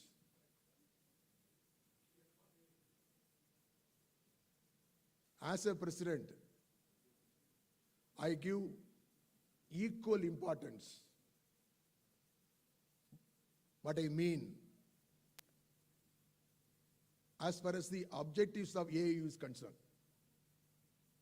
Association of India University is almost 96 years old. I am the 100th president of Association of India University. The founders of the Association of India Universities, they have laid down vision and mission and several objectives also. The objectives are almost more than 27. But I am concerned, 26, 50%, the remaining one is 50%. What's the remaining one? To act as a representative for the member universities. Yes, rest of things are to facilitate the member universities, to increase and enhance research, academic programs, globalization, etc., etc. Fortunately, for the last 96 years, much attention has been given for all these objectives. Unfortunately, with due respect to my previous office bearers, not adequate and required attentions were not given to serve as a representative body for the member universities. Out of my experience as a Vice Chancellor of two state universities of Bharatiyar University and University of Madras, and now working as a Vice Chancellor for the last 10 years in a private university, Academy for Maritime Education Training, I realize the AAU should give much interest, pay much attention to take care of the grievances, to take care of the need and requirement of the universities with the priority. As I correctly mentioned yesterday, AAU is the only platform available to the Vice Chancellors. AAU is the only platform available for the universities to represent matters with the apex bodies. As a Vice Chancellor, if you go, getting appointment is a problem. As a Vice Chancellor, if you write, getting reply is a problem. As a Vice Chancellor, if at all you get a reply, it will come after the next year. Your problem is regarding the current year. For an example, we have applied for new courses in the last academic year. At the same time, you must appreciate good work which is being carried out by apex bodies. As far as AICT is concerned, they have conducted all review. reviews and given the sanction in time, and we advertised in the paper, admitted students. As far as UGC is concerned, they didn't give any reply for the applications made by the Vice Chancellors. And I knocked the door several times as well. But the result came the middle of the academic year. After getting the sanction of the middle of the academic year, how can you publish? How can you advertise? How can we enroll students? The whatever infrastructure in anticipation we have created, whoever faculty we have appointed, how can we keep for long days by making payment of salary? It's only one example. There are many examples. I can quote, you can quote. Reason is, they feel what this Vice Chancellor can do, they have to wait for getting appointment. They can write to us. That is the tendency among the most of the apex bodies. That's why I'm requesting Vice Chancellors, please have faith on Association of Indian Universities. Please come along with the Association of Indian Universities. We are going to be with you as well. We will be your ambassador as well. You should not talk about the past. You talk about the present. We will work about the future as well. That is the reason I have made 2 changes in the regular programs of the conference like this. I think you have attended yesterday the interaction session with the office bearers of apex bodies. It was not there until last year. And myself and Dr. Pankaj Mittal, I requested her, why not we have a separate exclusive session to have an interaction, our Vice Chancellor with the apex bodies. Invariably in all the conferences held North, West, Central, etc., we have conducted, all representatives came and we have given some question, they have given some reply and all. Again I am telling, I am least bothered about the consequences. We have been inviting representatives from UGC for all the conferences last 1 year. UGC is not sending any representative to the conferences. Obviously, it is a body. It is a conference which is being participated by the Vice Chancellors. They must take it as an advantage for them to come and be with the Vice Chancellors, listen to the Vice Chancellors, give their opinion about the Vice Chancellor, and tell about NEP 2020 in person to the Vice Chancellors, and asking the Vice Chancellor to take immediate action to implement the NEP as well. When people are not coming to the Vice Chancellors, you want us to come to you all the time, it's not advisable as well, I am concerned. Likewise, they have to represent matters. And again, until last conference, only 45 minutes given for this business session. I requested, madam, no, allot 2-hour session for this. Sustainable development, theory, everything, Vice Chancellor, we know better. Everything, material is available. Of course, we listen the experts. It's an addition. But listening the Vice Chancellor, their own grievances, their own problems, we must have more time as well. I must thank Dr. Pankaj Mittal. This time she has extended time 45 minutes to 1 hour. Already previous session has taken some hours. And tea also has taken some hours. I think we can wait some time more. We were going to the lunch. We can have a detailed deliberations. Am I right, sir? Am I right, sir? Yes, sir. Yes, sir. And one more disadvantage, sir. Among all the 4 conferences, except one conference, rest of the conferences we have conducted online. So Vice Chancellors, they have not participated very well. They didn't want to show their face also. So many things have happened. Only one conference which was conducted at Sulini University, Sulini, near Srinagar, very good response. The business session went on very well as well. All the Vice Chancellors participated. They have brought out so many issues. And all these issues we have charted out. Today also, whatever you are going to propose, we can convert into a resolution and make it as a recommendation of the conference. These recommendations of this conference and the previous conferences will be consolidated. The total recommendations of the Vice Chancellor's conference will be submitted to the Ministry of Education, and will be submitted to the apex bodies of UGC, AICTE, NAC, NIRF, etc., etc., etc. And I assure you that you can have confidence on AAU. We will do the follow-up also, and we will give the reply also, what action being taken, why not action being taken, such a way. I am interested as a president. I require, you must also show interest on this aspect. With these few words of introduction, I will come to you again. I am requesting Dr. Pankaj Mittal to make a presentation about what is AAU today. After that, we will have a discussion meeting for at least 45 minutes to 1 hour. You can bring out all your issues. Thank you very much for the opportunity.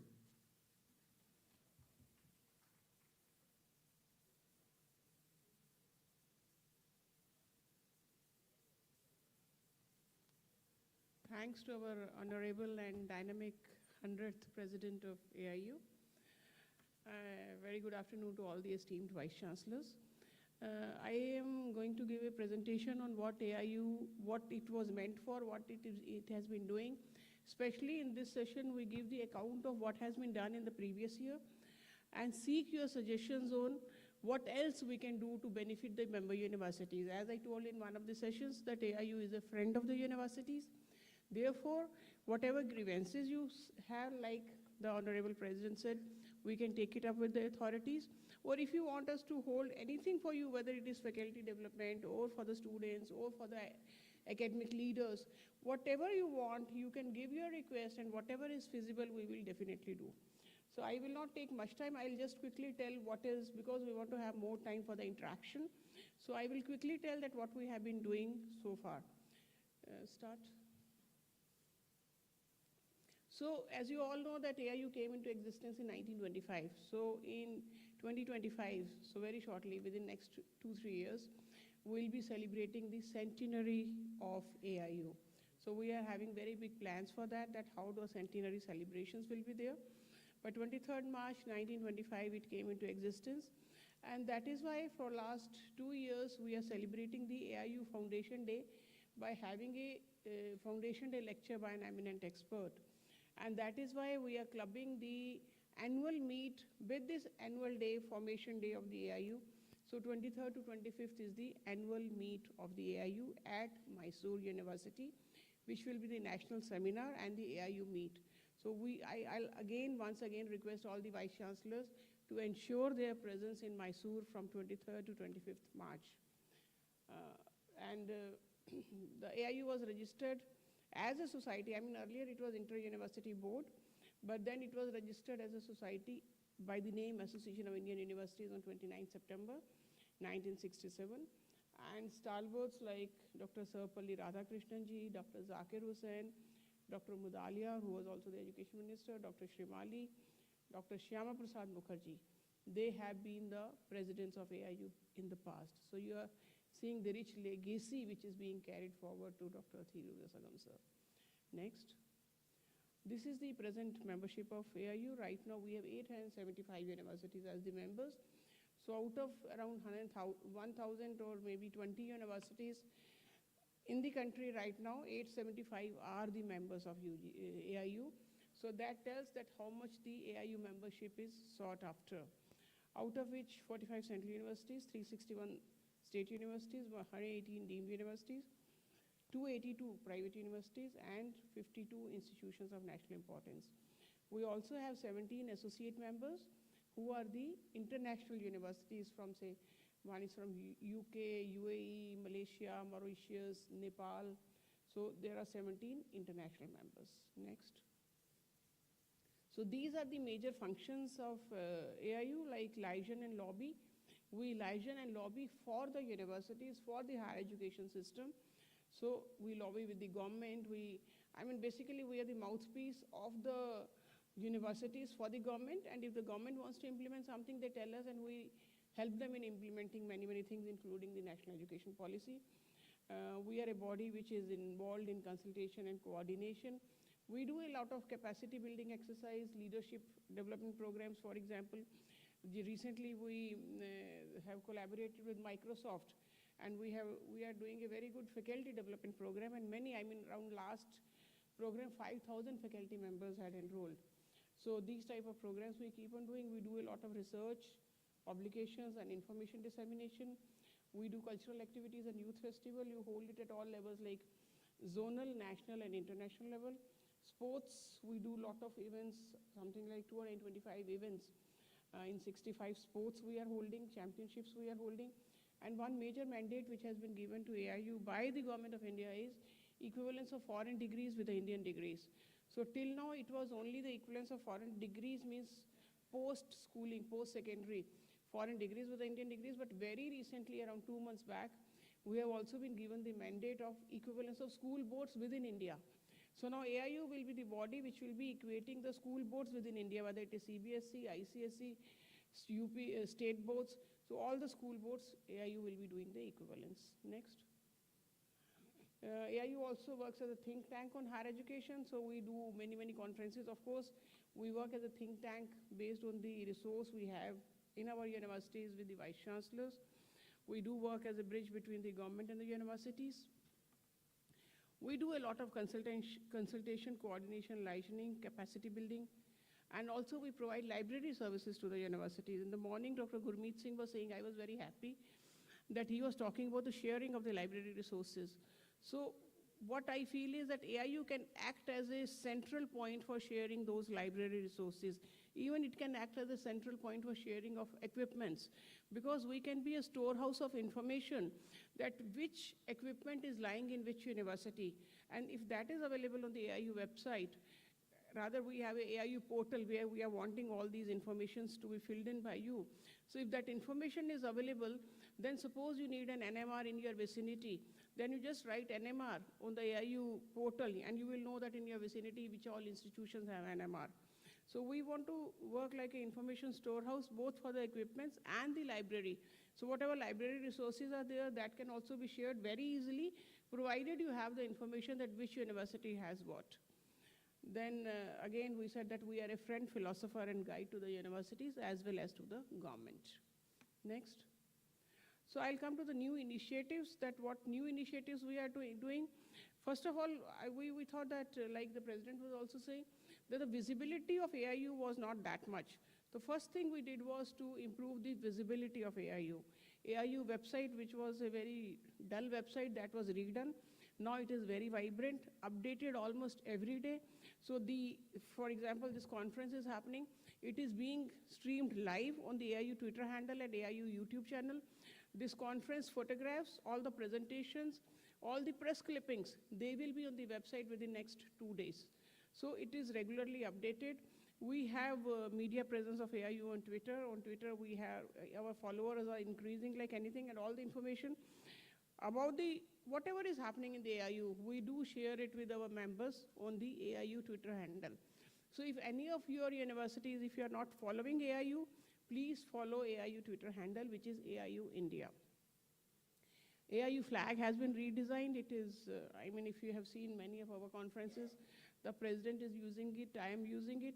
And in future, we also feel that we should be sharing one flag of AIU with all the universities. So the vice chancellors in their rooms, in the office, they can be having the AIU flag to sort of signify that, yes, you are a member of AIU. National conference, as I told you, that we want to hold it from 23rd to 25th March every year, while merging it with the AIU Foundation Day. 2 Foundation Day lectures have already been delivered, one by the Nobel laureate Shri Kailash Satyarthi in 2020, and the second by Vice Chairman of Niti Aayog, Dr. Rajiv Kumarji. This time we are requesting the UN, because the conference is on the theme that realizing SDGs through HEIs. So therefore we are requesting the India representative in United Nations, Dr. Trimurti, for giving the Foundation Day lecture. We have yet to get the confirmation, but we are hopeful that he will be delivering the Foundation Day lecture. Next. During last 2 years, as again the president was saying, that this year also we had to do out of 5, 3 conferences online. But during the pandemic, I think AIU, if it could do anything, it increased its visibility. We were not sitting, we were not sleeping. We were doing a lot of work online. We also almost overnight transformed into online. And we did so many activities that AIU was in limelight during the pandemic also. We held many, many online webinars, workshops, even for placements of the student, because during pandemic placement was an issue. So we held a webinar for the placement officers on how to do online placements. So like this, many, like all the 5 zonal and national meets were held online. And the last meet, annual meet, Honorable Prime Minister was the one who inaugurated our annual meet. QuedX platform, today you must have heard Dr. Jeff King. He was talking about QuedX platform. So AIU has partnered with Quaspir UK, and this QuedX is a platform to train the faculty members on effective teaching online and on transformational learning. So if your teachers are wanting to do online courses almost at a very, very minimal cost, which is negligible, you can be requesting them to join the QuedX, and they'll find very, very good quality courses on especially teaching pedagogy, communication skills, instruction design, how to even prepare a proposal for research grant. So all those courses are there on the QuedX platform. During pandemic, we also held conduct of Meet the Doctor series, in which we invited eminent doctors like Dr. Soumya Swaminathan, Dr. Guleria, Dr. Trehan. So very good lecture series was there. And scholarly articles are released regularly by the AIU on its website, University News, as well as the scholarly articles. Next. These are the 5 zonal meets for this year, which were held in various parts of the country. All were relating to 4 SDGs. The dates are given, the universities where it was held is indicated here. I'm not going to repeat, it is already done. And this is the 5th one, which is happening in Bhartiya, which is indicated down below in the slide. Next.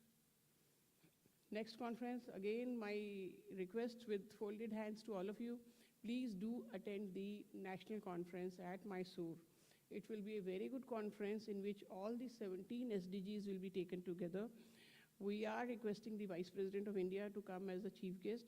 We have not got the confirmation. We have got the confirmation from Governor of Karnataka, Education Minister of Karnataka. Rest we are working on. But it will be a very good meet. I mean, there'll be something like 300-400 Vice Chancellors. And after a very long time, after 2 years, we are going to have a physical annual meet. For 2 years, last 2 years, we were having the virtual. So please do come for that meet. Next. Just to apprise you of the activities which we do in the youth affairs, we hold youth festivals, national and zonal. We also have a South Asian Universities Youth Festival where the universities from South Asian come. Now we have converted this South Asian into Asian. So whole of Asia, the universities can come and participate. We have literary events, theater, music, dance, and we are also collaborating with ICCR for several things, whether it is International Buddhist Festival, Buddhist Chair. We have sent letters to the university that if you want to have a Buddhist chair in your university, ICCR is ready to fund it. So do apply to us. If you want to participate in the Buddhist festival, ICCR is ready to fund it. Then we are also collaborating with ICCR in terms of sending our students abroad for presentations, for cultural presentations. So after the zonal and national youth festival, whosoever are the winners, they can be sent to the foreign countries for presentation in the foreign universities by the ICCR, and even the foreign universities will come and participate in the International Youth Festival being held by the AIU. Next.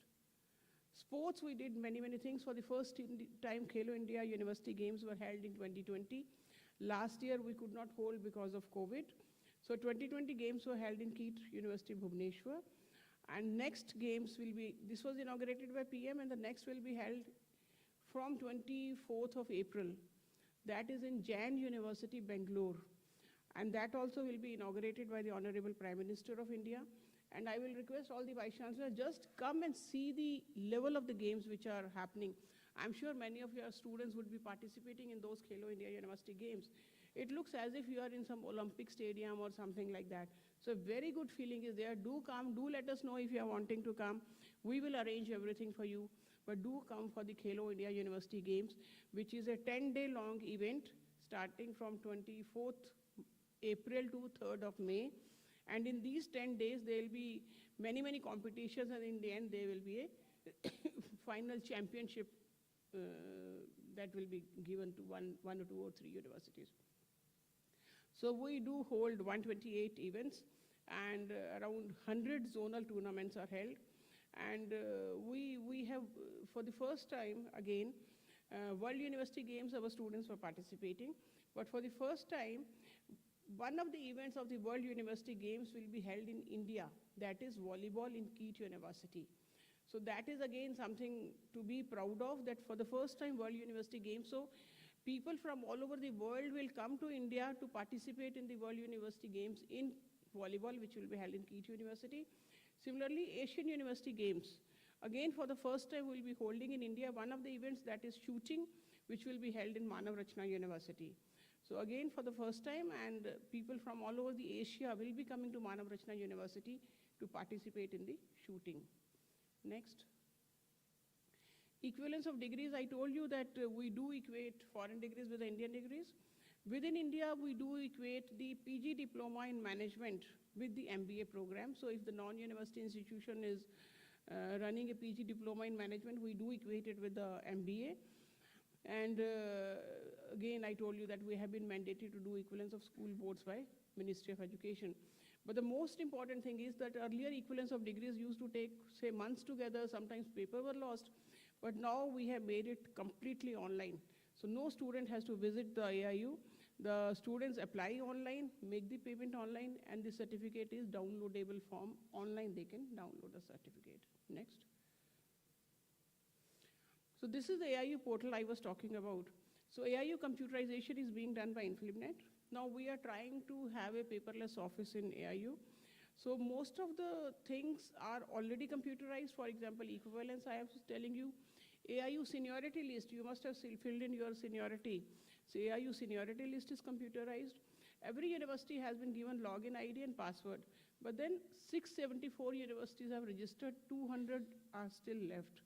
So if you have not registered on AIU portal, do register. If you have any difficulty with the login ID or password, do tell us, we'll give you the login ID and password, but do fill in the information. For example, you must be knowing about the university handbook, which is 2 thick books like this, which come and which go to every university, all the government offices, and even to the foreign offices from where they see that how the universities are there. So this handbook will be made by the information which you submit on the AIU portal. So if your university does not fill the information, or if you fill the deficient information, then that will be accordingly reflected in the AIU handbook. So it is very important for all of you to fill in the AIU handbook on the AIU portal. So please fill in all the information pertaining to your university.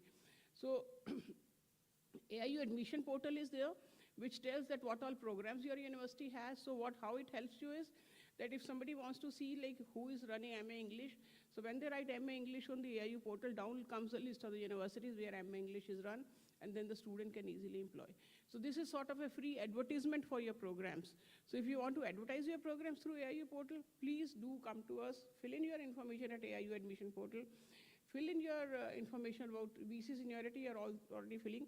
But this AIU collaboration portal is very, very important, where I am telling that whatever good you have, whether any department, any facility, please indicate, because we are wanting that the foreign universities, if they want to collaborate with Indian universities, they should be knowing that which university is good in which area. So that they cannot know unless they get some information, and NAC and NIRF are institutional mechanisms. They are not giving department-wise information.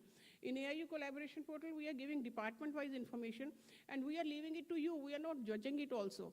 So if you feel that this facility of yours is worth collaborating with either national or international partner, do indicate in the AIU collaboration portal. Do indicate your library resources. Do indicate your equipments also, so that the universities can share it with each other. So this is very important, AIU collaboration portal. Membership portal and youth affairs portal are in the pipeline, and I'm very sure very soon it will be there. Next. Internationalization also, we have signed MOUs with 2 associations. One is UK Association of Universities, and NUS is the Mexican Association of Universities. So these MOUs we are already having. So if you want to collaborate with either Mexican or UK universities, this is there. Or otherwise also, if you want to collaborate with any other university, we are here for you.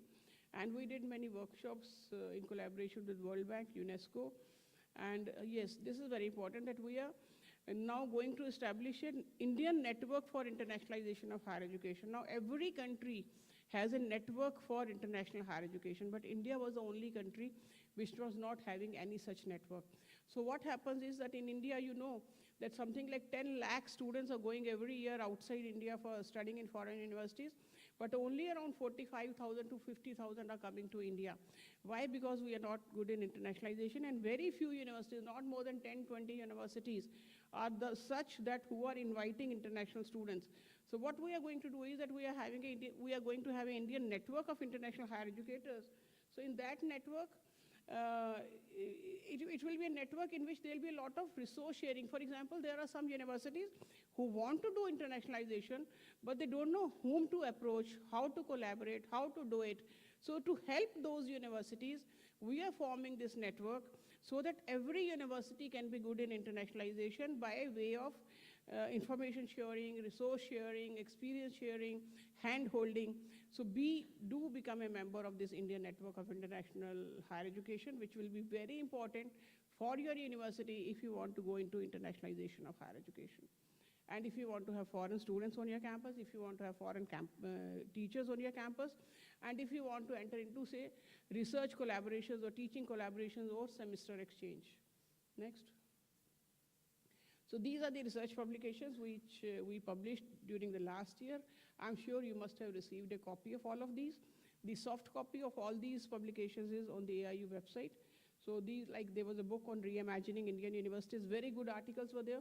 And I'll also take this opportunity to request you that do contribute in university news, do contribute in the books which we are publishing from time to time, because our books go to many, many places, even to foreign countries.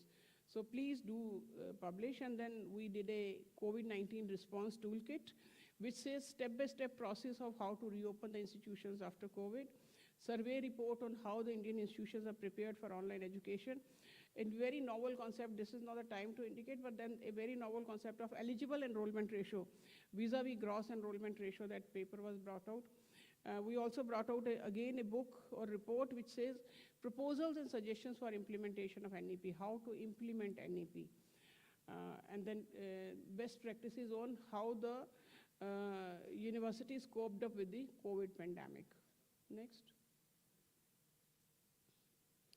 These are some of the new initiatives with the Honorable President, his initiation and his dynamism. We are going to bring out the AIU Journal of Higher Education Policy and Research.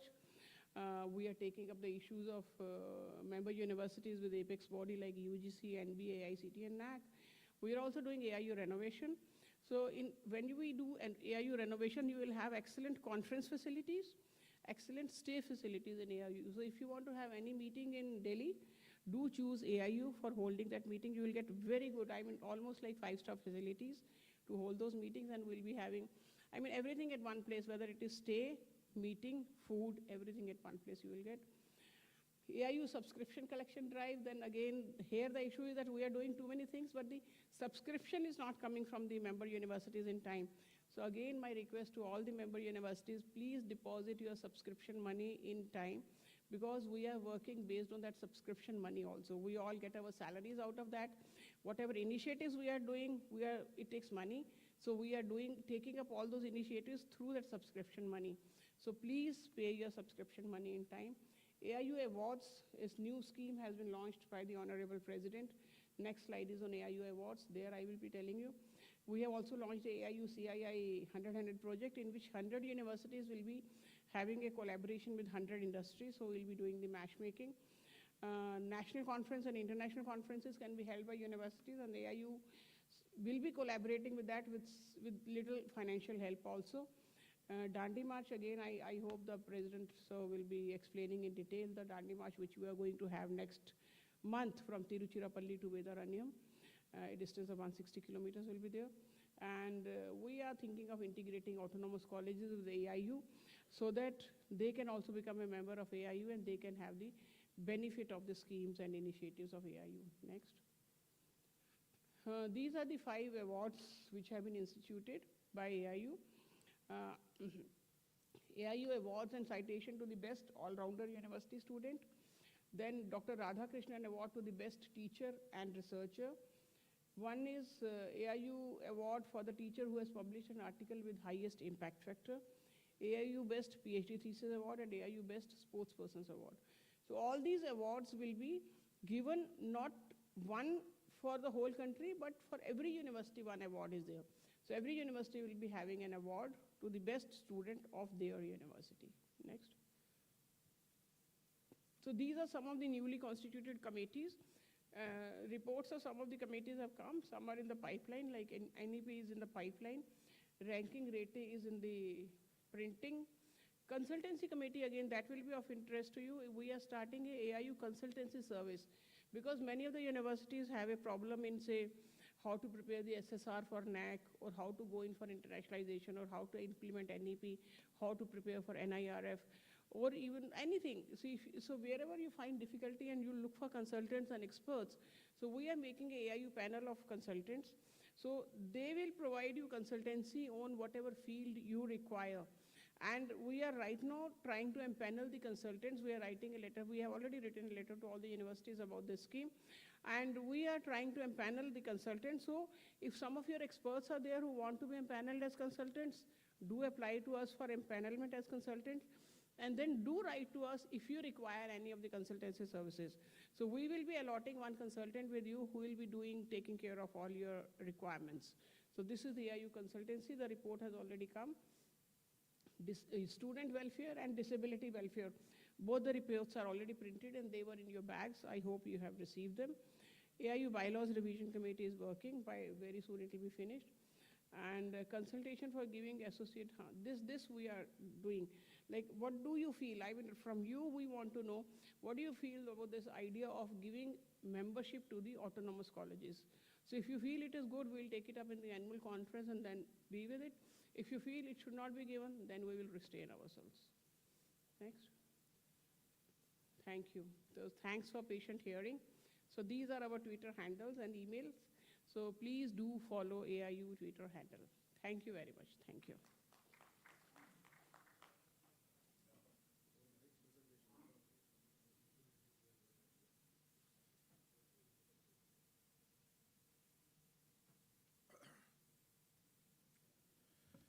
I would like to take another 5 to 7 minutes before inviting Vice Chancellors to speak.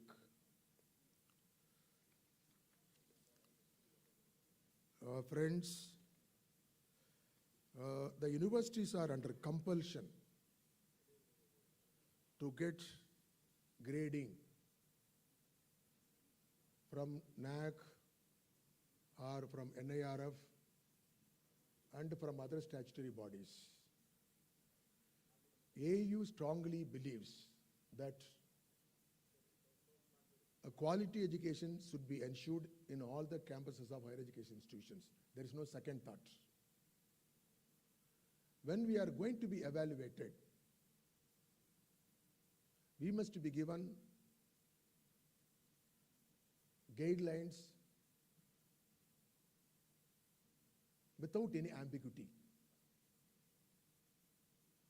For an example, as said by Dr. Pankaj Mittal, we have constituted several committees. The very first committee, what I have constituted is National Education Policy 2020 Implementation Committee. Yes. We don't have sufficient notification regulation how we have to take forward. We appreciate the content of the policy. There is a difference between policy and program. Unless we get a direction, we cannot plan for implementation. Even Vice Chancellors decide to implement, he cannot do it unless we carry to the Board of Studies, Academic Council, Senate and syndicates. As you know better, we are all well-experienced Vice Chancellors. Even when we get any regulation from UGC, to adapt the regulation, we must put it in our syndicate and get it approval. When this much of processes are there, almost more than 1 year and 9 months completed after the introduction of the National Education Policy 2020. We have not received more than 20% of the directions in the form of regulation or guidelines, except academic banking credit and a few more as well.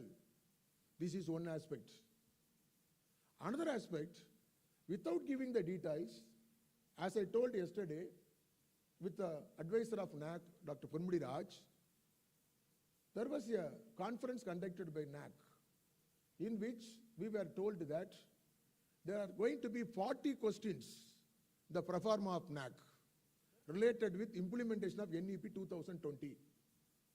Yes.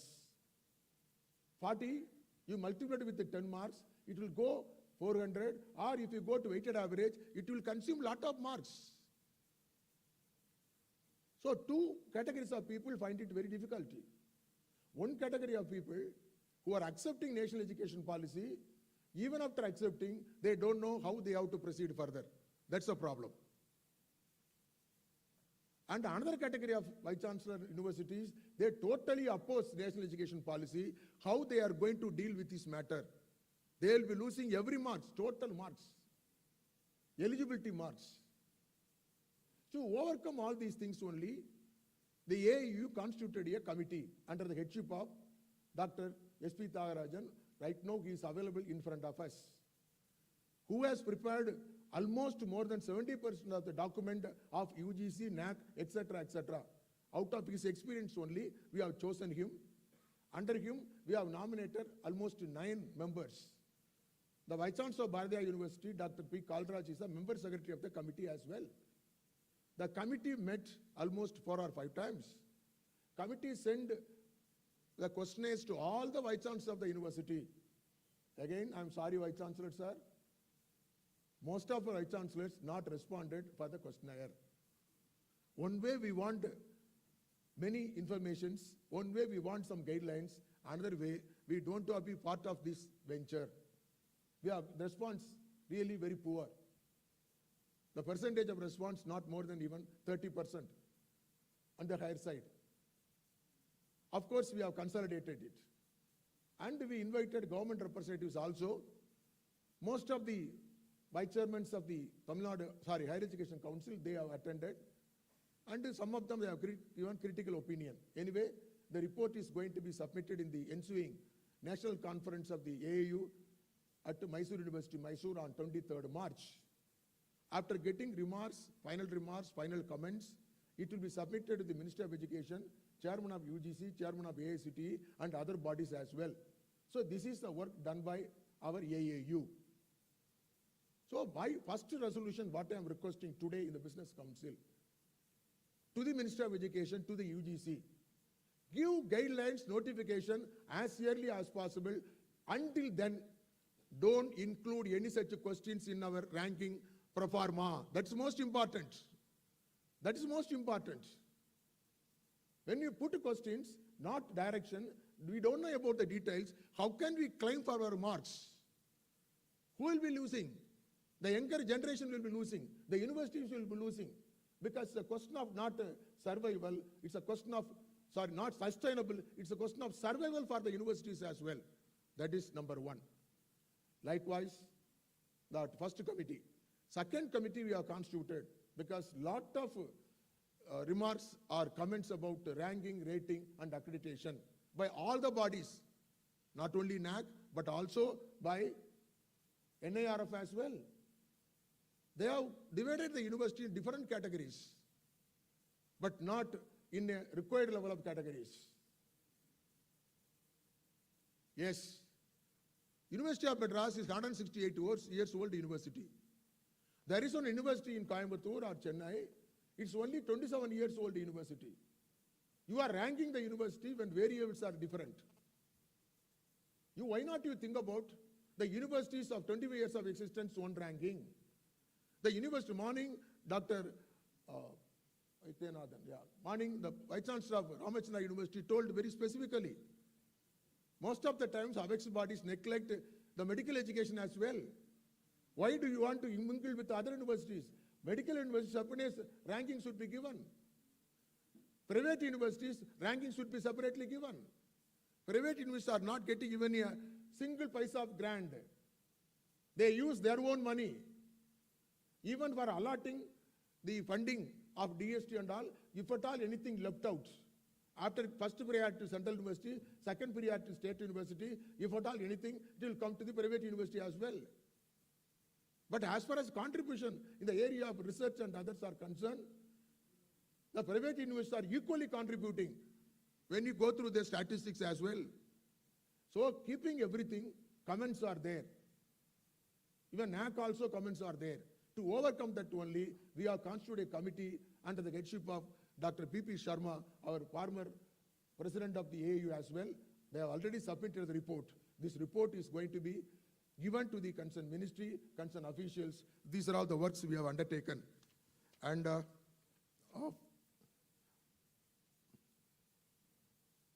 regarding the consultancy, incubation and entrepreneurship committee, yes, we universities, sometimes we go behind to the private practitioners to consultancy, how to prepare a SSR, how we can prepare our institution before the visit of the team member, PET committee member. They get a lot of money to avoid all these things. Now we have listed out experts, retired vice-chancellors, retired directors from NAC, and senior academicians as members. The university can very well get help from AAU. We will send reliable people and people with the experience. They will guide you, they will help you without charging much. This is one of the areas in which we are concentrating. Likewise, Student Welfare Committee, Disabled Welfare Committee, Bylaw Committee, and you have to come to Delhi and visit our AAU office. We have vice-chancellors are coming to Delhi and staying in the guest house of our AAU, very comfortable, very cheap. The food is really very hygienic. Now we are going for renovation and modification. After that, you can have a very comfortable stay as well. We are giving a new shape to them. Okay, so these are all the things. What do you mean by schemes? What I thought, AAU is not directly giving any benefit to the members so far. Directly any benefit. We call you for conference. We publish your papers in the university news. And we go for so many programs. What each university is getting from the AAU directly, you pay subscription, really a good level of subscription. You must get something directly, To overcome that only, we have introduced so many schemes. First one is join conferences with the member universities. You can very well organize conference jointly with the AAU. We will give 25,000 is a token of our money for conference. We will give you experts to take part as speakers. We will give you certificate. You can give certificate with the law of our AAU as well. This is the first scheme. Second, madam already told about best research thesis, best thesis, and sports person, best students union and all. All these schemes already we have given to you in the form of a booklet. Please make use of it. And already you have nominated some nodal person as a representative of AAU in your office. He will take care of it. This is research journal. There are many research journals. Yesterday, our Vice-Chancellor of Mother Teresa University raised a very vital point. How we have been not treated well. Sir, when the Vice-Chancellor University submitted a SSR, he has included the names of the journal which were alive. Now it takes another 1 or 2 years. Inspection, DVV, that time, no, those things are not in our list. What are available today should be taken into consideration. How can I digest it? It is a botheration of UGC, CARE, or it's a botheration of NAC. The faculty members who have spent much time, the research scholars who have spent much time, brought out publications in UGC, Scopus Index Journal and all. Simply you are neglecting 70% of it. So they feel that no one is there to ask all these questions, raise that questions. Another resolution, DVV reports should be openly shared and it should be transparent and NAC should be always answerable to all the universities. In the name of Q&M, all third party is conducting, third party or fourth party, we don't want. We want the details. We want the details for each and every question. Why you are neglected? That time you can give, very well you can give, is this journal is not listed, then we can take it to any position, even legally also. How? Where it is there? It is there or not? Likewise, we have to raise things. That's the reason the ranking, rating committee has taken everything into action. And likewise, things are going on. Research, that's why I'm telling. The research journal, what you are bringing is going to be international standard. The publication will be recognized globally as well. You can also contribute. Okay.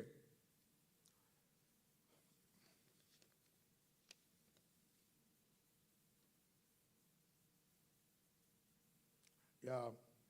Morning, Dr. Gurmeet Singh told only key what we can use to implementation of NEPs 2020 is sharing. Really a good solution. Unfortunately, Vice Chancellor is not available to. Sharing. Yes. Send a circular, send a direction to IITs, IIMs, government universities. You must share, you should share. Otherwise, no gate will be opened. No gate will be opened. We can say, oh, are you from a private university? No, we will not open door. We are the central university. Are you a small university? We will not open your door. The word sharing is fine. Who is prepared to share? Who is going to give spare? Okay, fine. If UGC take it granted, send a circular. Morning, Dr. Suriman of Wales University told very correctly. Everyone speak about internship, send to internship, send to internship. Dr. Velraj, Anna University Vice Chancellor is there. He is bringing out a model. I name it as the Velraj model. The industry connected syllabus and all. I appreciate you, sir. I salute you, sir. Who are all the industries? Which are all the industries? Giving red carpet welcome to the students. Students are lakhs in numbers, thousands in numbers. Luckily, Dr. Velraj and Thiruvasangam is Chennai. We are blessed with so many industries. There are universities in the rural part of India, the hill stations of India. Which university, which industry will give opportunity? For which, whether the government can send a circular to all the industry, corporate sectors, unless you give internship permission for every year 1,000, your license will not be renewed. Can you make it? Can you make it? You do it. Then ask the Vice Chancellor why you are not sending your student for internship. Do you want the Vice Chancellor to go behind all the corporate sector, standing with and just buying our gate and pleading with them for internship? We Vice Chancellor are for it, but we have our own limitations. So it is the way of practical things are there. Theoretically, it is well and good, I am telling. So these are all the things we have to take it for granted. Before concluding my speech, introductory remarks, subscription due. Casually she told and left. My dear friends, you know pretty well, you are all not only academic administrator, you are financial administrator as well. Without money, without funding, we cannot. Why? Our Vice Chancellor, Dr. Kaliraj, is comfortably sitting, putting his leg and smiling with the face, you know. He is very comfortable as far as funding of Bharatiyar University is concerned. No problem. No cost, no difficulty in disbursement of salary.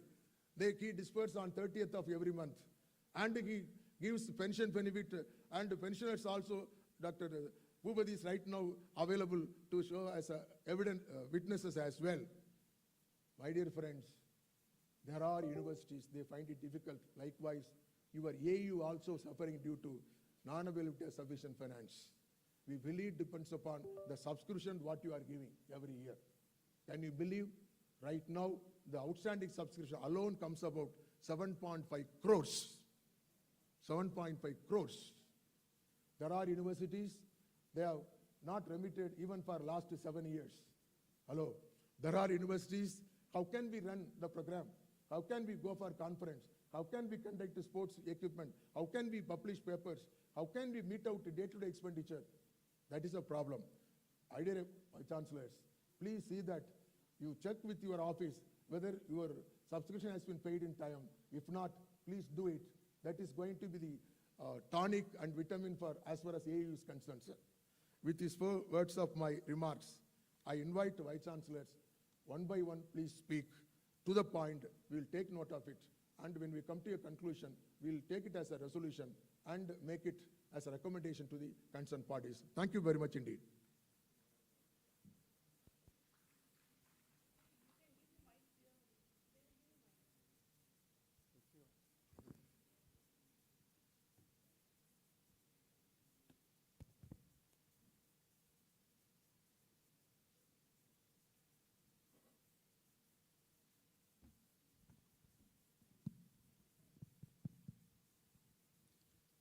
Sir, I am Professor Sriman Narayanan, Vice Chancellor, Wales Institute of Science, Technology and Advanced Studies, Chennai, a deemed to be university. And a respected Colonel Dr. G. Thiruvasaram, sir, respected Madam Mittal, and respected Vice Chancellor of Bharatiyar University, Professor Kaliraj, the respected Chancellor of Avinasalingam University, Professor S.P. Tyagarajan, and the respected Vice Chancellors from different universities. A very good afternoon to all of you. And as a Vice Chancellor of deemed to be university, I would like to just present some of the gray areas as well as grave areas of some of the regulations of the regulatory authorities and some of the doubts that we have. Because as the saying goes, the more we understand, the more we get confused. The first one is regarding the NAC scoring, which I was asking yesterday, and I was not very clear from the answer what he has told. Just to basically to know the history of the accreditation. See, initially the gradings were A++, A+, A and B. Then they have changed in 2013 as ABCD. Then a new manual has come in 2017.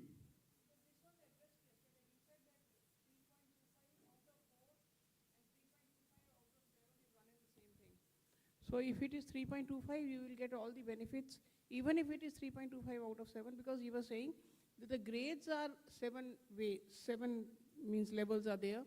But in GPA, only 4 is there. So 3.25, he said they will clarify that out of 7 also means out of 4, if there is a confusion.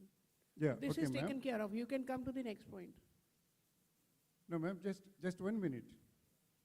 Because the manual says, on the basis of CGPA obtained by the institution in a maximum possible score of 4, the final grade is assigned on a 7-point scale.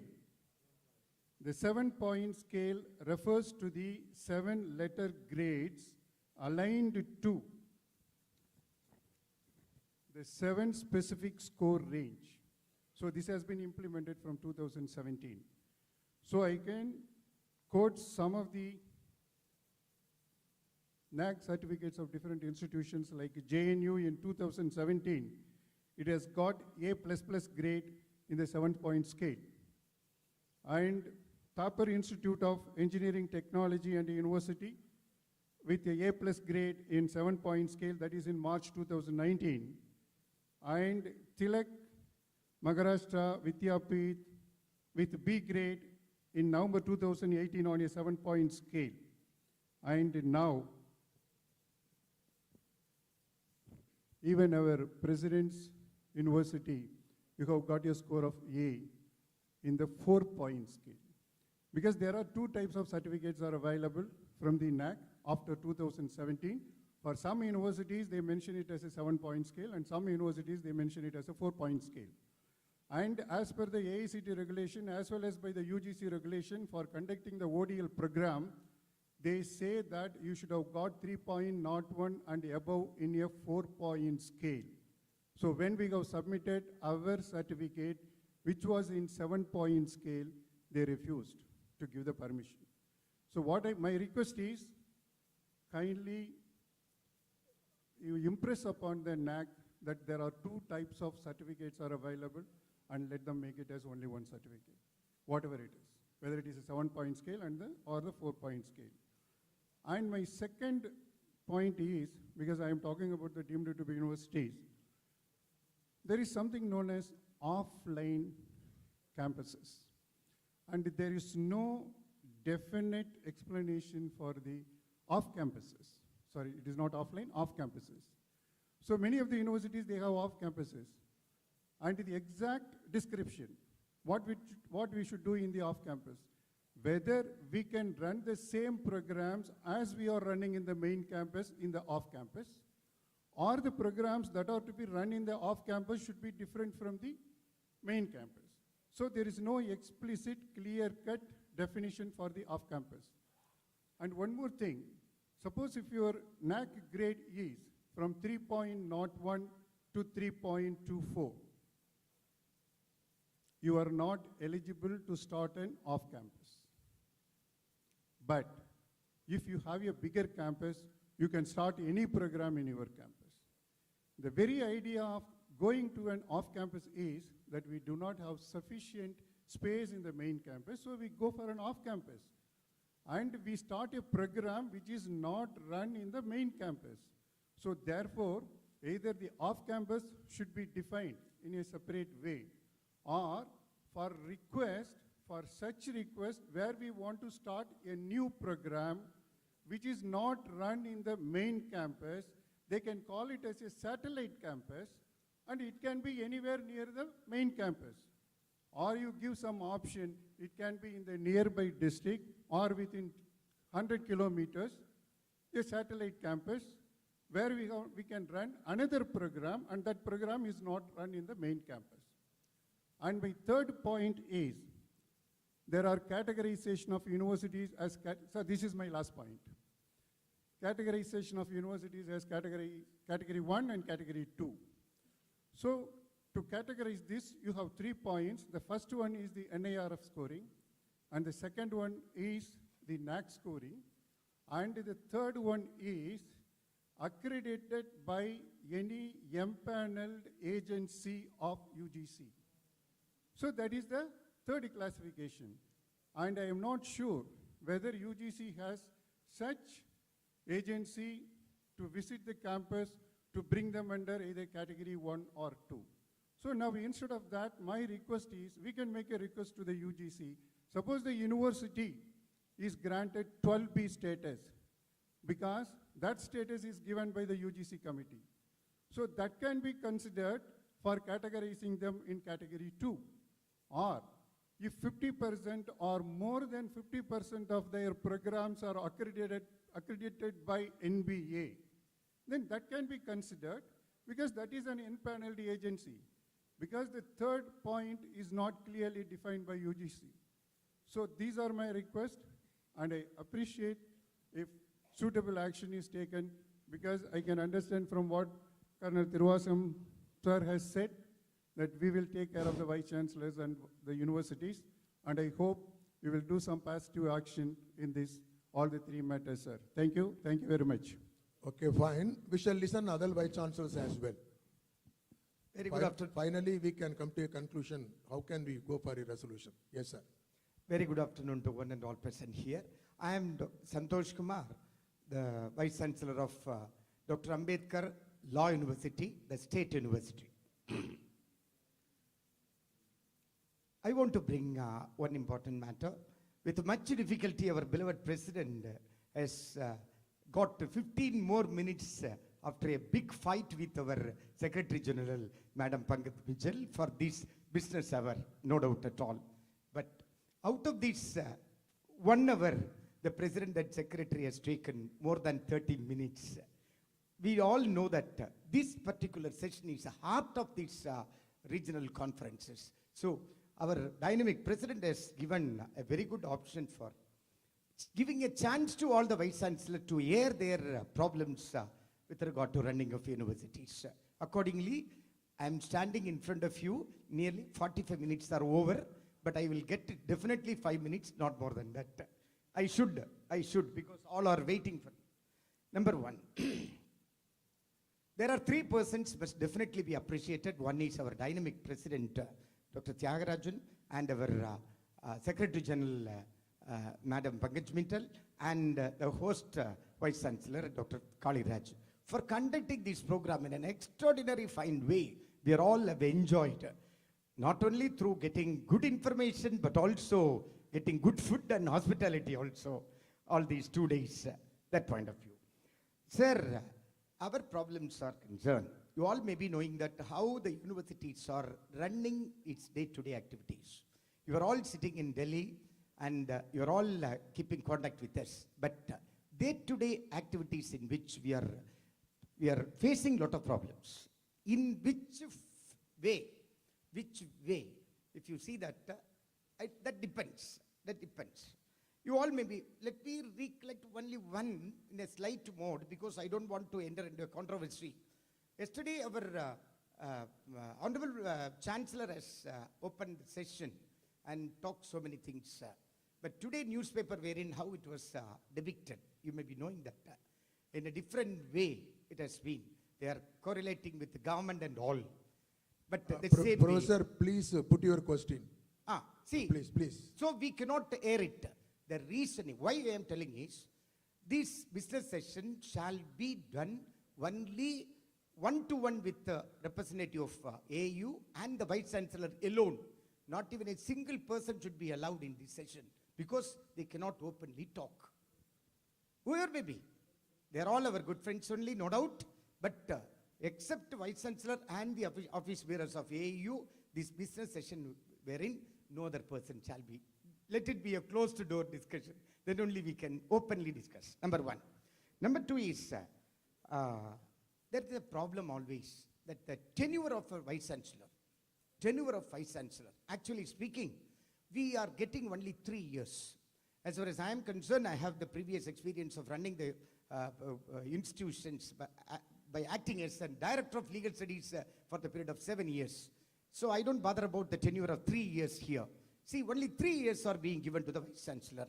Whether it is enough for implementing the policies they are oftenly taking. It is not at all enough. First year, they are all studying what exactly happened in the previous regime. And the last year, total waste year is, you will be demitting office shortly. So 5 years are very, very, very important.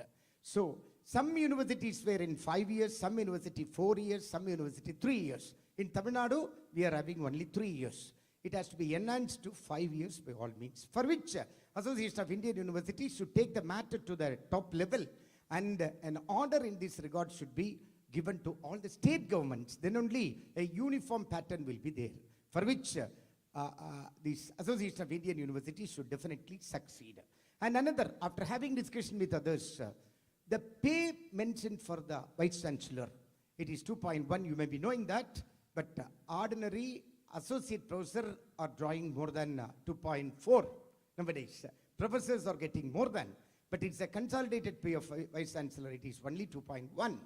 That too must be changed, for which Association of Indian Universities should take some sort of amendment in the UGC Act also. That is very important because UGC is prescribing that. Then I request the Association of Indian Universities office bearers to visit all the universities individually, and you can have a discussion with the Vice Chancellors and other office bearers of this university. And with regard to sessions, I want to tell you that the question hour should be made immediately after the presentation of the individual. Now we are, after hearing all the 4 experts, we have to ask questions to individual. That is also very difficult. And moreover, we have to retain that individual for a quite long time. This morning, Madam Meera was about to go, but due to this working, the question hour session, she was made to wait for more than nearly 1.5 hours. That is also important. Then, instead of 4+1 people, that is totally 4+1 in a session. So totally 8 to 10 persons are speaking. Whether it is possible for the aged Vice Chancellor like me to listen all 10 persons continuously. Yeah. See, Professor, I thank you very much. I have an answer for the last question only. Rest we'll do it. Please, Shall we give opportunity for other vice chancellors also, Yes, please? like Please. that is why I was telling that it should be made as at least 2 hours. No, Thank, no, no, thank no, you very it's much. okay, okay. There are a lot to be discussed. No time. Thank you. I also felt keeping the vice chancellor continuously for almost 2 or 3 years in a forum like this. Normally, we vice chancellor don't sit much in our chairs, okay? And because, when we invite dignitaries and experts, some of them, they give response immediately. And some of the very important people, they give confirmation the law lately. So that time we are not able to avoid. Am I right, madam? That is a reason. And we also felt 5 people, speakers with 1 chairman, it's too much.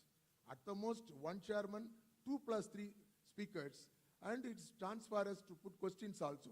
We'll take it, your sessions positively, sir. Thank you, sir. Rest of things I will tell at the end, sir. Yes, very soon. Please. Good afternoon, sir. Dr. This is- Sridharan. Thank you, sir.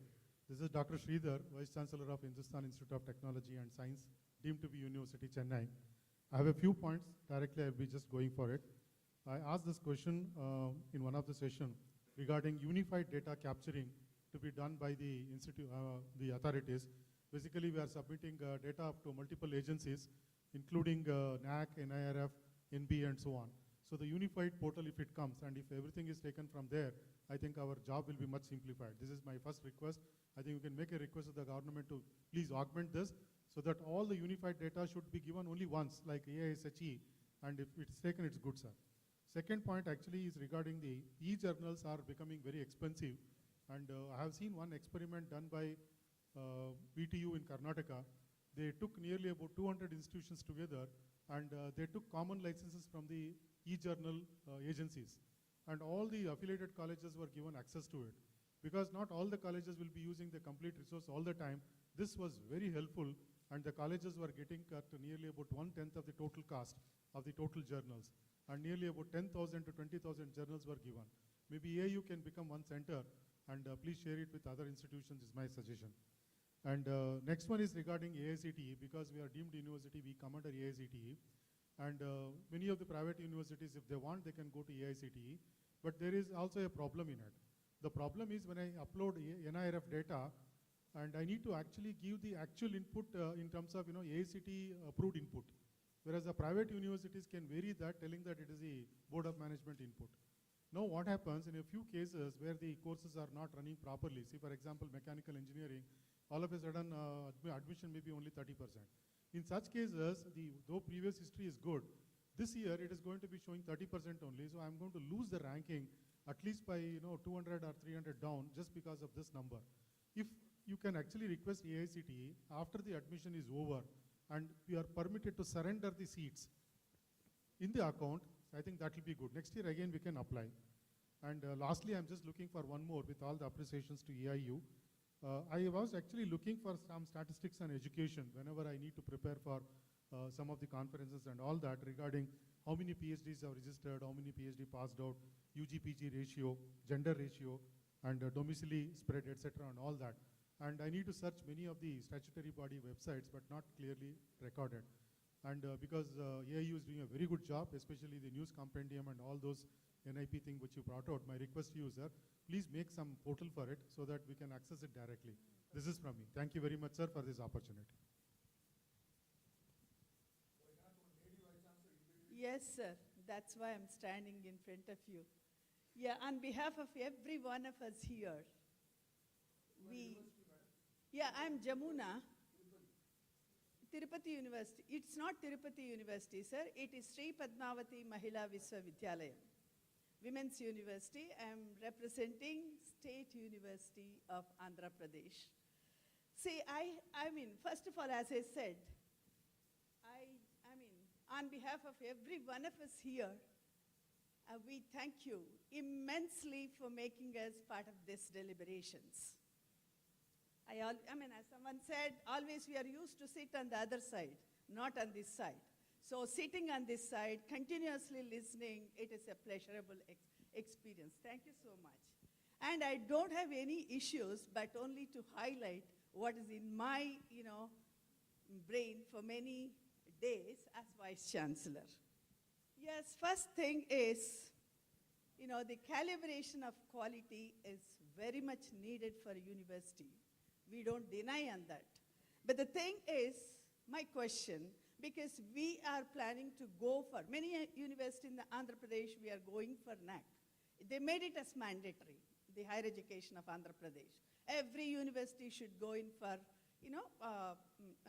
quality indicators. In that process, you all know these two, years, pandemic, concerns, where physical existence is under threat.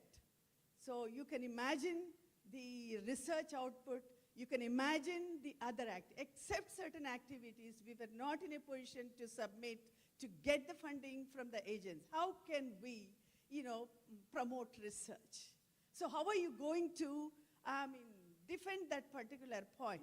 When I asked the NAC headquarters about this, we don't care. That is the response they said, which I am really disappointed with that response. So what is the role of, hand-holding of AIU in this matter? That's one thing. And second is, I think, we are, I am endorsing the La University Vice Chancellors, the tenure, especially in the light of NEP implementation. See, as Vice Chancellor, I know ABCD about, NEP 2020 implementation because it happened in my tenure. See how, for smooth transition, at least 4 years will be the best period. I think, I still endorse, I'm endorsing his view. So AIE, should be instrumental to do this particular thing. There are, differences. That's setting apart the differences of tenure. And then next is, it's my own concern. Being a representative of women universities, women universities are growing strongly, and number also every year it's going up. And most of my colleagues, co-representatives of women universities here, the concern is we must have a voice in AIU. So we need to share. The challenges are unique. And if you permit me, I can tell you, but because of time constraint, I cannot share. If in my presentation, I am going to share those. See, the unique challenges are, the challenges are unique as I mentioned. So how do we meet that? Unless we have some, platform. I'm not saying that we don't, we want to separate from the, other group. No, we want to be in the group. We want to raise our voice. That's, yet another thing, where I appreciate the hand-holding of AIU in this matter. Well, apart from these, I just want to share a positive aspect of AP higher education, which is, I can consider, after listening to all these deliberations, I can consider that is the best initiative taken by our, AP Higher Education Planning Board under the auspices of, State Council of Andhra Pradesh, wherein, they divided 5 clusters, inter-institutional clusters, where the sharing of resources, sharing of the exchange of faculty, sharing of the, whatever is existing. For example, our university is having 4 incubators and 1 cluster innovation program. So where we are able to share with ICER, IIT, other universities. So therefore, this is working out very well, even for student exchange, internship. So these are, I just want to, end with that positive need. Thank you so much.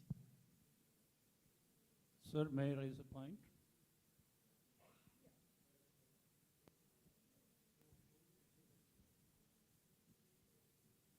Sir, I have a brief point.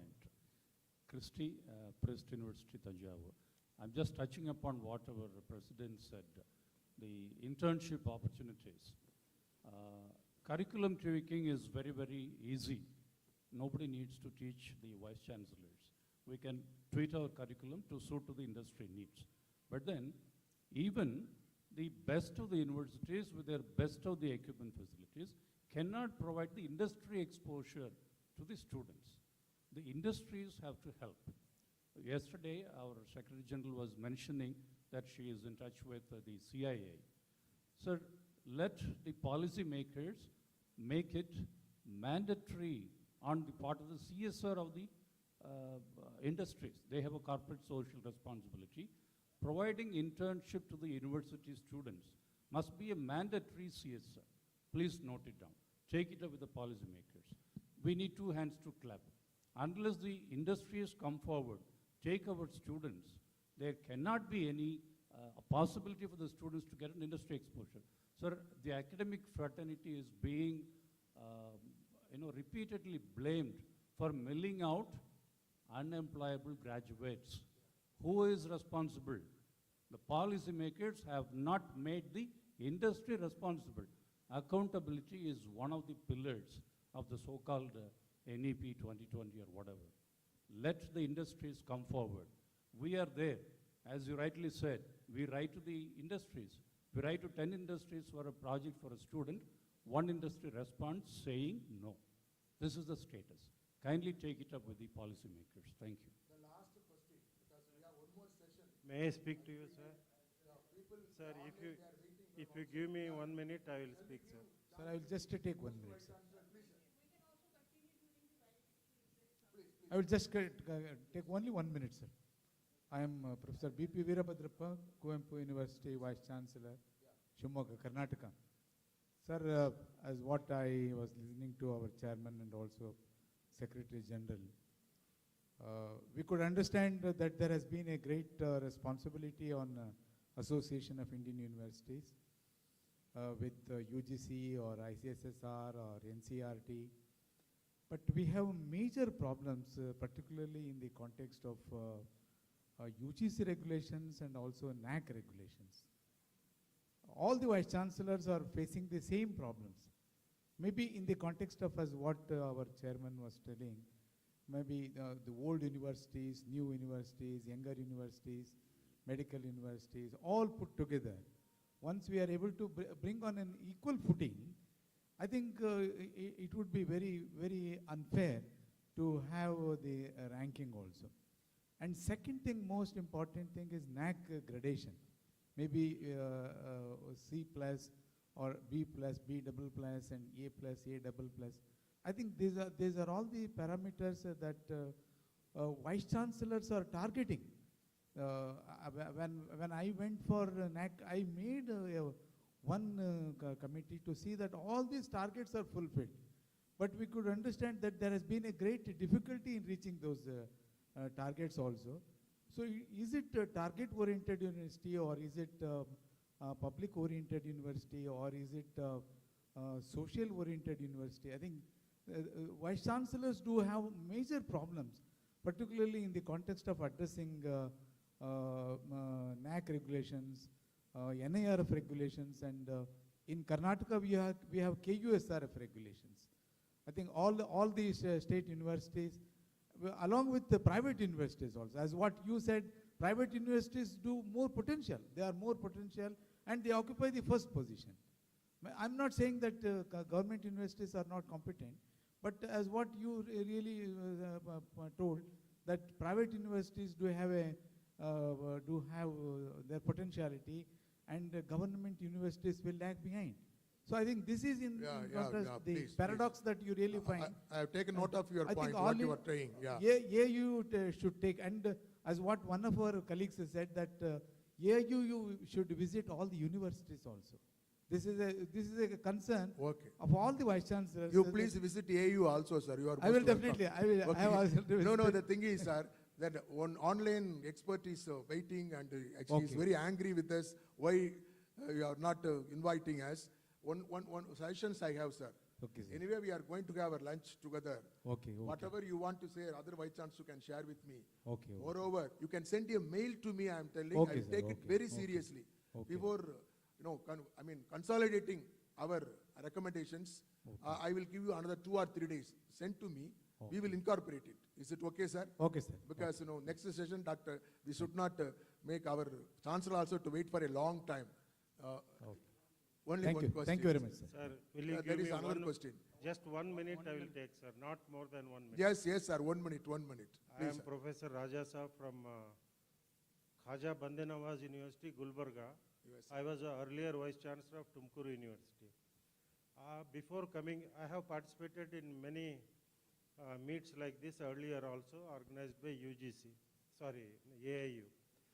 Today, while coming for this conference, I was of thinking that there will be discussion mainly on inclusive and educational quality education. At least for my information, if you have information already, kindly let me know. Do you have correct data with regard to various states? The inclusive, why the problems with regard to admissions? Why certain communities are not represented in a equitable way? Why the students are dropping out? At what stage they are dropping out? Socio-economic reasons. And the same criteria cannot be applied for government universities and private universities. They have their own problems. Then gross enrollment ratio versus quality, maintaining quality, both in government and private universities. Such of those things at ground level we would have discussed. If you have discussed it already in the earlier We have done research, sir, already. Yes, We have even not only GER, but we have made ER also, am I right? Please share those. Certainly, sir. It is available in the website. We will send a document to you, sir.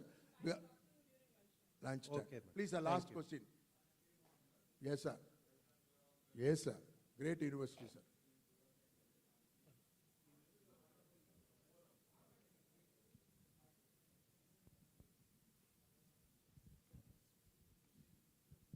It's okay. So Association of Indian Universities is a wonderful forum for interaction and collaboration among many universities. We have central universities, state university, private universities. So we will start interacting among ourselves and sharing our facilities, doing some collaborative research work, and also making All known, right. yes, isn't it, the best practices followed in different universities. So that would be the best way we could gain, isn't it, every university could gain in a better way. You are correct. That's only my suggestion. Thank you. See, we are maintaining a portal in which all the member universities are expected to upload course details and everything. As you said, we can give details about the faculty with the expertise, infrastructure which we can be shared, and other things also we'll do it, sir. Sir, just a few more minutes. And we are going to include, these are all the things. Number one, regarding clarification from NAC about the 4-point score and 7-point score, we'll be writing. Number two, yes, those days, AICT and UGC, they have taken a decision. Next campus should be within the city. Within the city, 1 acre, how much now you know? The nearby the university, you have to spend several crores. How can the university can buy the within the city nearby? That's a problem. So we can recommend that even within the particular state or district, that is the next feature that we can recommend. Am I right, sir? Yeah, another campus need not be within the city. It's very difficult. Take it for Chennai. Chennai, no university can buy land nearby, for which they have to spend several crores. So again, there is a Chengalpattu district and other district nearby. If they cross even the border, that is a problem for them. We will take it as a resolution, sir. And the third one, most important one, the category 1, category 2, we will discuss in detail. And regarding the duration of the vice chancellorship, that's most important. Need not ask about Tamil Nadu, Telangana. That should be uniform throughout India 5 years. Why there is a disparity? So the government, when they talk about national security policy, they told everything except the poor fellow vice chancellor. Is it okay? Yeah, they have talked about many things. Even national security policy, but prevented them to include 5 years. As he said, one vice chancellor is reading the policy. That same vice chancellor is going to implement. That period is over. The next vice chancellor has to read the policy again. That will be a problem. So this forum, including the national conference, we recommend uniformly throughout the India, the vice chancellor period should be not less than 5 years. There should not be any disparity, sir. And then pay scale also. No, I cannot be order, I can suggest only, sir. But we can give pressure, sir. Even the people who are writing note, who wants to help us, they can quote our recommendation. Even a superintendent or DR, AR or joint secretary, additional secretary, he may be interested to help Vice Chancellor, but they want a paper, a resolution. They can mention AAU already recommended like that, sir. So, Do you want 10 years, sir? Only one question, not about Vice Chancellor tenureship. This is regarding Faculty Recharge Program of University Grants Commission, which is an excellent program. Dr. S.P. Tyagarajan knows about that. And amid so much of competition, they are being selected and they are distributed to various universities. With anticipation, they will be recruited as and when the vacancy arises. At least the priority has to be given. Most of the universities, including Bharatiya University, it has not been adopted. I strongly suggest this forum has to request the UGC at least to write the letter to all the universities to absorb these people against the backlog vacancies. Or let them give the concurrence for continuing their things with a provision for promotion. They're all, extremely good in their thing. They are getting all the APA score and all, but they are not being treated for this thing. The person who has, joined in a university like Bharatiya University, and he is only continuing as a, assistant professor or associate professor or something, whereas the people who have come, joined along with them, they are getting all their things by CAS. So CAS one, and recommending all the universities to absorb them against the backlog vacancy. If there is a letter like that from UGC, it is very easy for me To implement. to take it to my finance committee and absorb them. Very interesting. I want you to write. Okay, sir. We are Thank you, including. Then e-journal, centralized one by AAU, that will reduce the burden of the member university raised by Dr. Sridharan. And and the statistics about that and all is available. NAC pandemic period, this all, I have also raised the same thing, madam. Still NAC is adamant. Yes, all institutions have closed down continuously for 2 years, including laboratories. Faculty, without using the laboratory, how they can bring out the journals and publications and patents? But still they have not heeded. But we are going to give pressure and again. Even certain universities, the period came to an end, accreditation. We want the extension of 1 more year, at least. Even but that also they are not yielding as well. But we will take forward that as well, sir. And women representative, good question, madam. This we will place it in the General Council meeting of the Mysore, definitely. Because Governing Council, there is no provision as women representative, am I right? Representative. Definitely in Governing Council, we will take it as a resolution, and going for a bylaw amendment, it will be included, sir. And yes, pressure is coming on the other side. There are a few more things, sir. And anyway, I will talk to you later. Thank you. Thank you. Yeah, sorry, sir. Yeah, Secretary General is a lady. It's okay. Okay, thank you. She will take care. Yes, sir. Sorry, sorry, Chancellor, sir. We have taken a lot of your time, sir. Please, sir. And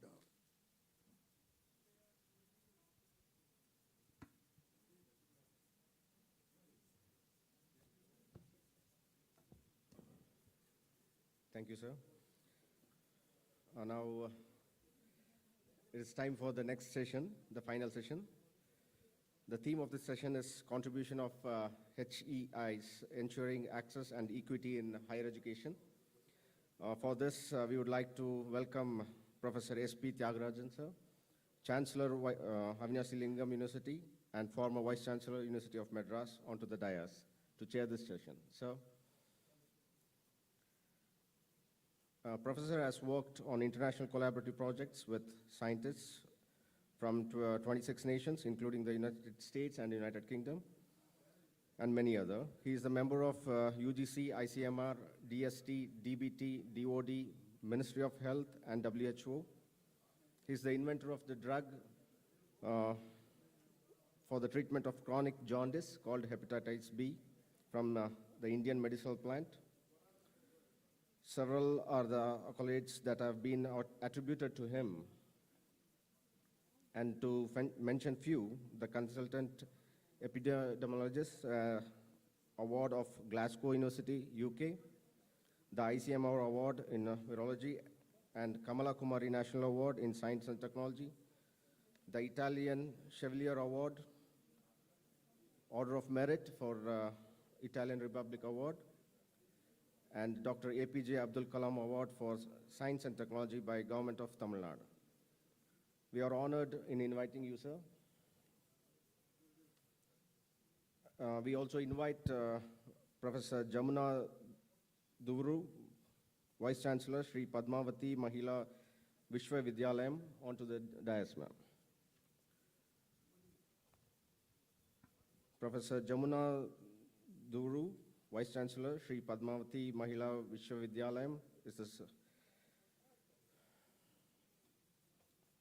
she is an emeritus professor and ICSR fellow of the Department of Psychology, member of National Credit Framework for National Education Policy 2020.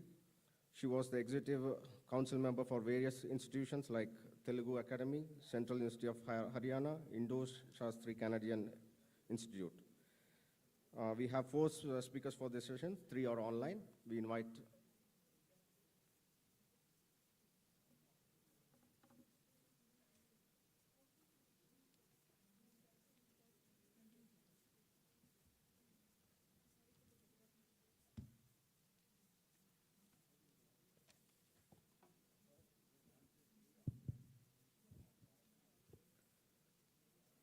Good afternoon, everyone. I welcome you all for the technical session 4. In this session, we have 4 speakers. So first I would like to invite the speaker, Dr. Nandini Chatterjee. She is a senior project officer, R&D and curriculum from UNESCO MGIEP, and she is a neuroscientist in nature. To commemorate, she is dedicated to bringing the neuroscientific evidence on learning and education from the lab to the classroom. She is currently working on the interactive digital technology-based curriculum for socio-emotional development in school classrooms. So now I welcome Nandini Chatterjee to start her session. Thank you. Good afternoon. Are you able to hear me, sir?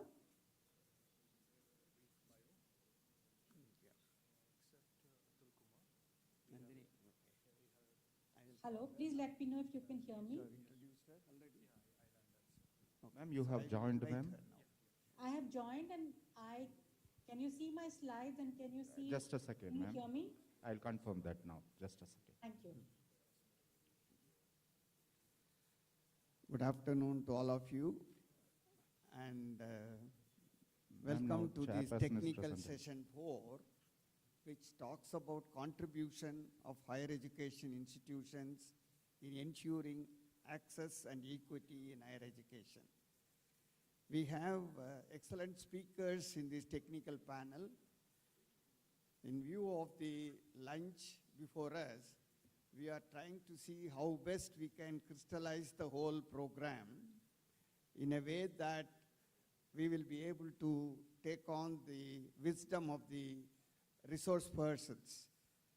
The first speaker who will be coming online today will be Dr. Nandini Chatterjee Singh, who is Senior Project Officer R&D and Curriculum in the UNESCO MGIEP. She can come online. Madam, please, first of all, please accept our apologies for the delay. And we are all awaiting, all the Vice Chancellors are awaiting for your topic of today in the technical session 4. Please go ahead, madam. Thank you so much, sir. I hope you can hear me and see my slides. Yes, ma'am, your slide is visible here. Okay. Thank you very much for this opportunity. I come from the Mahatma Gandhi Institute of Education for Peace and Sustainable Development, MGIP. It is UNESCO's first Category 1 institute in the Asia-Pacific region and is focused on education for peace and sustainable development.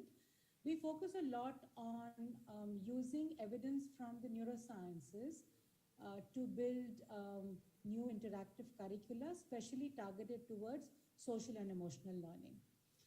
But today, what I am hoping to share with you, and I am trying to stay very much to time, which is 10 minutes, is to share with you a very critical assessment of education systems that we undertook over the last 2 years. This report, which is also called that of the IC assessment, will be launched on the 22nd of March in Paris.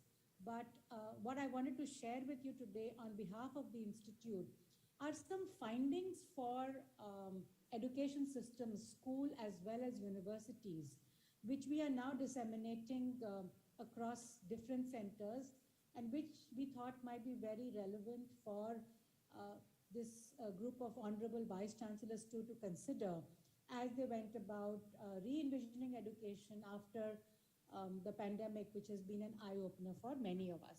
So I'm going to talk to you about the IC assessment. So what is IC? IC is the first international science and evidence-based assessment of education.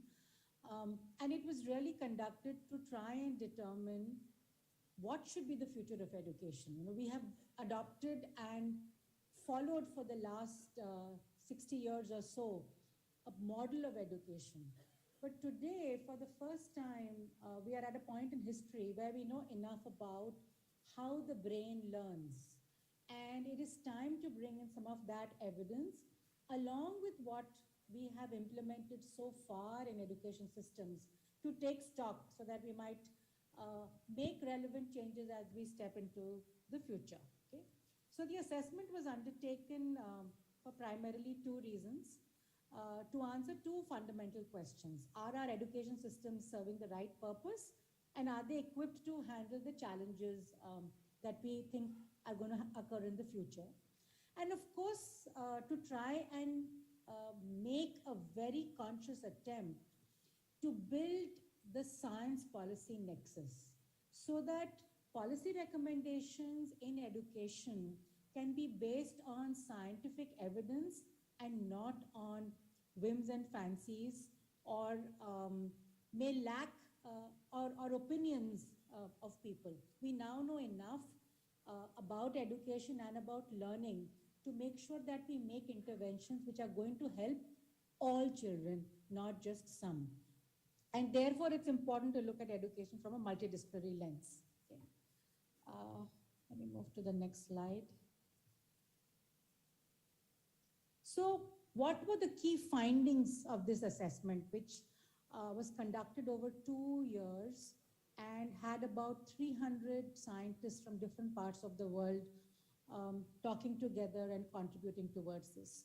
We had 4 working groups, one which was focused on re-envisioning education towards one for human flourishing, and I will talk about that in a minute. A second looking at the context in which education systems and education is disseminated. A third which is looking at how the science, especially from psychology, cognition, neurosciences, tells us as we evaluate learning, how learning really happens in the brain. And fourth is how should the data and evidence, which appears to be very variable across the world, be collated together so that a consensual approach can be arrived at despite these variations in studies to show that these are best practices that can be implemented in education. Okay. So if we go and look at education targets, okay, we can see that over the last 50 years, we have done very well in improving literacy, numeracy, and enrollment. But social and emotional development, and we saw a very good evidence of that during the pandemic, you know, when anxiety and stress were very high. Social and emotional development is something that has been lacking in education systems. And now, as a neuroscientist, I can share with you that we have evidence, and this is very solid evidence to show, that all decision-making that is done by the brain is a combination of cognition and emotional networks. And just like we can teach literacy and numeracy, we can also teach students in schools as well as in universities how to manage their emotions so that they are used in the right way with cognition to make good decisions. Okay.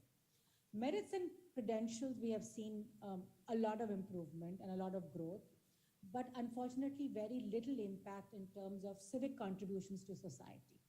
Again, technological advancements have seen a huge growth, but agency and humanistic values have taken a huge hit.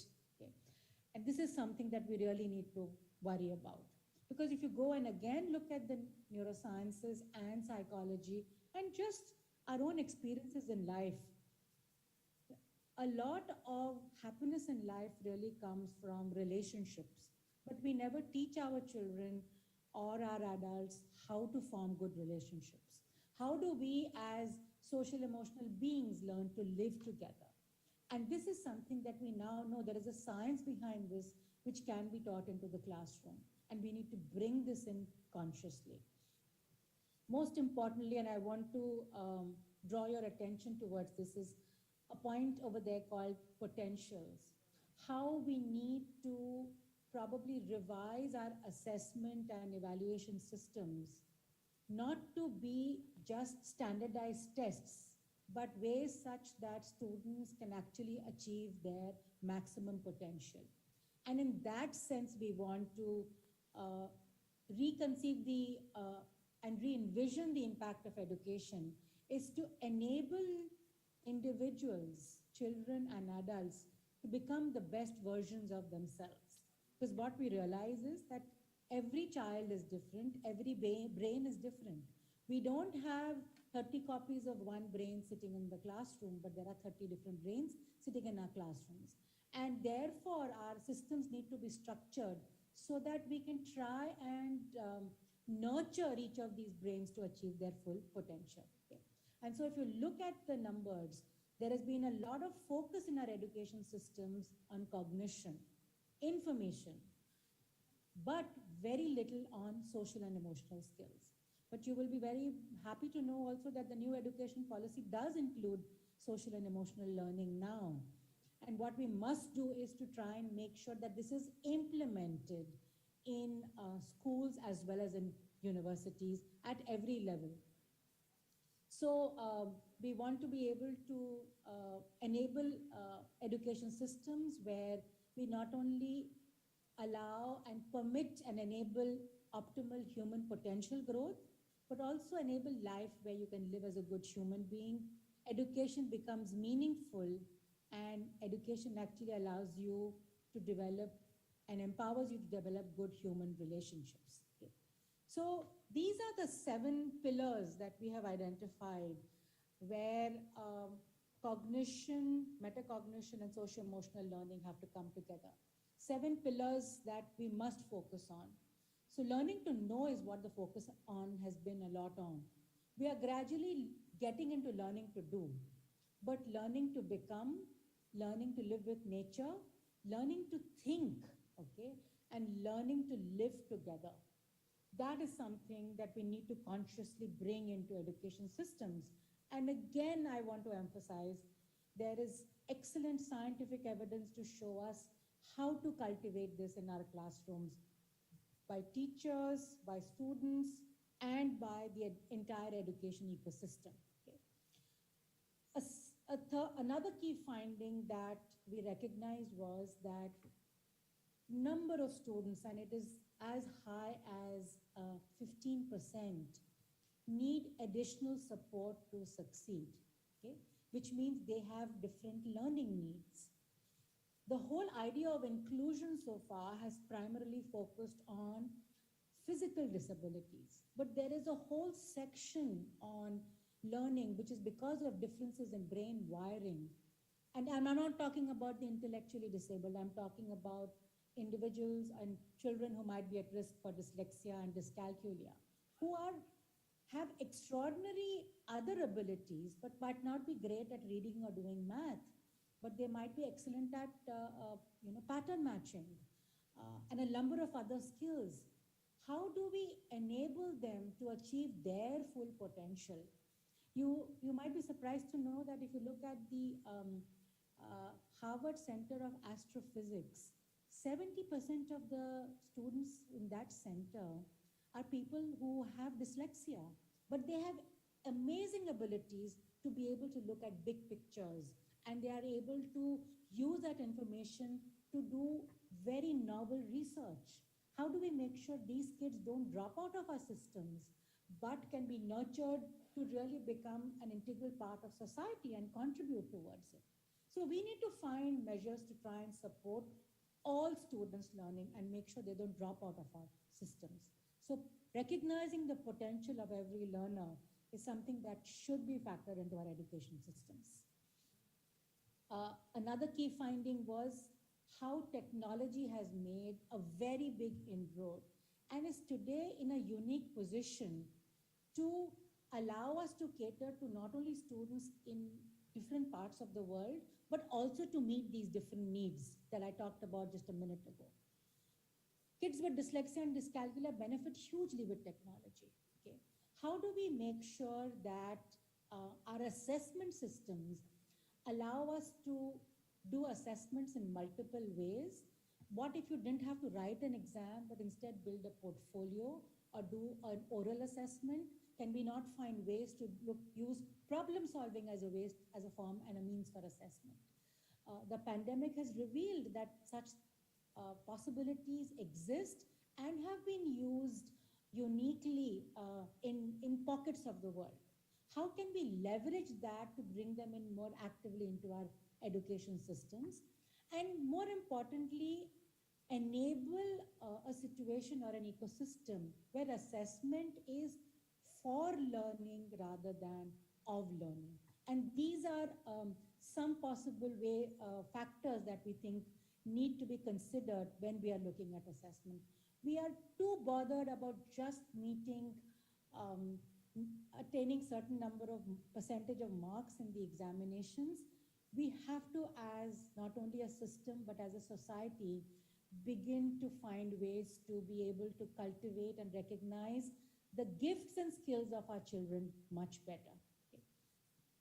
So here were a few policy recommendations, and over the next 2 slides I will wind up, is recognize that curricula and pedagogies have to be directed towards nurturing and nourishing the whole brain, okay? Not just the cognitive brain, but the social, emotional, and the cognitive brain, and recognize those connections, okay? Meritocracy is what has really been the crux of a lot of education systems so far. We have to make sure that that goes away and potentiality becomes the crux of what drives education systems. We implement the different domains of curricula that I talked about, where we make sure that we connect with the environment, with culture, with society. It is as important for a student in IIT or IIM to be able to appreciate good music, good dance, and good literature, as well as do something for society, besides becoming good managers. And make sure that they develop their own interpersonal skills so that they are able to do a good job as they are navigating their lives, not just professionally, but also personally. We find there is a huge impact of mother tongue learning in developing good competencies. Okay?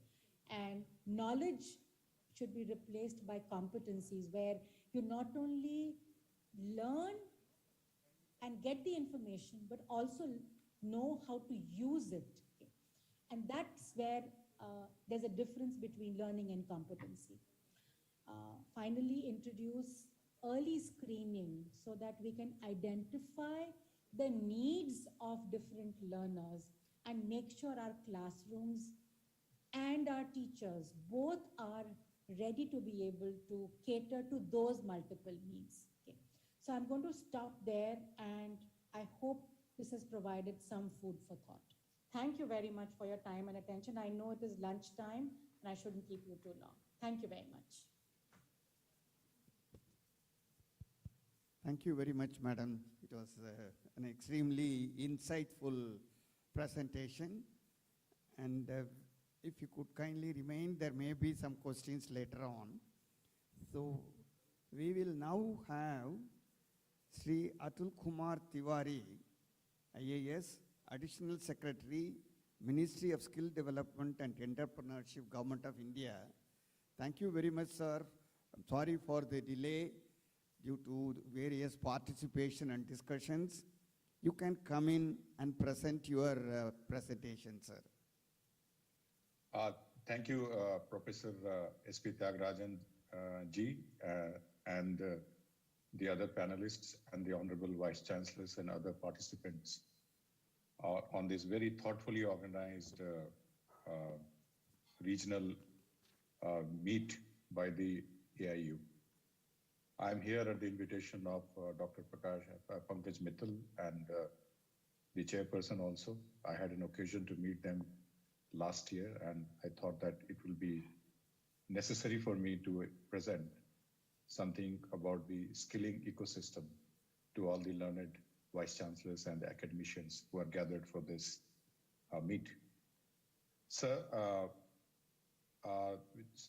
generally the oft quoted refrain in our education and skilling is that we have a lot of many dropouts, we have a high unemployment, but we have the jobs and where we are not getting the skill and the job meeting the requirements of each other. And this is often attributed to, I would say that the kind of the system which we have designed in which, while the academic life is valorized, the work of life, for example, the skilling part is, I won't say denigrated, but not given its rightful aspirational value. And unless and until we try to do in conjunction with education about the skilling, what shall I say, situation may continue for a long time. It was for this reason that the National Education Policy has very specifically recognized that there has to be integration of vocational education and application-based learning with general education. And if I can quote that the NEP envisages quality, holistic education, including vocational education, so that the students can design their own paths of study and life. The policy recommends incorporation of vocational skills into school and higher education curriculums to attain 50% vocational exposure for children by 2025. The fact that the goal has to be achieved by 2025 brings the much needed urgency on the issue. So in whatever kind of analysis which we do, if we have to move towards actualizing inclusive and quality technical and vocational education and the contribution of the higher education institution, we have to keep this factor into the mind. Having said that, I would like to say that the background paper which was presented by the AIU on this session, it says certain things which are not, I would submit, are not correct. It is not correct to say that there are regulatory gaps or there is a poor infrastructure, lack of qualified faculty, non-existent industry linkages, abysmal employability, graduates, etc. So I would like to submit that we have the NCVT is our regulator. We have the job roles on which skilling has to be done, very well-defined pathways are there.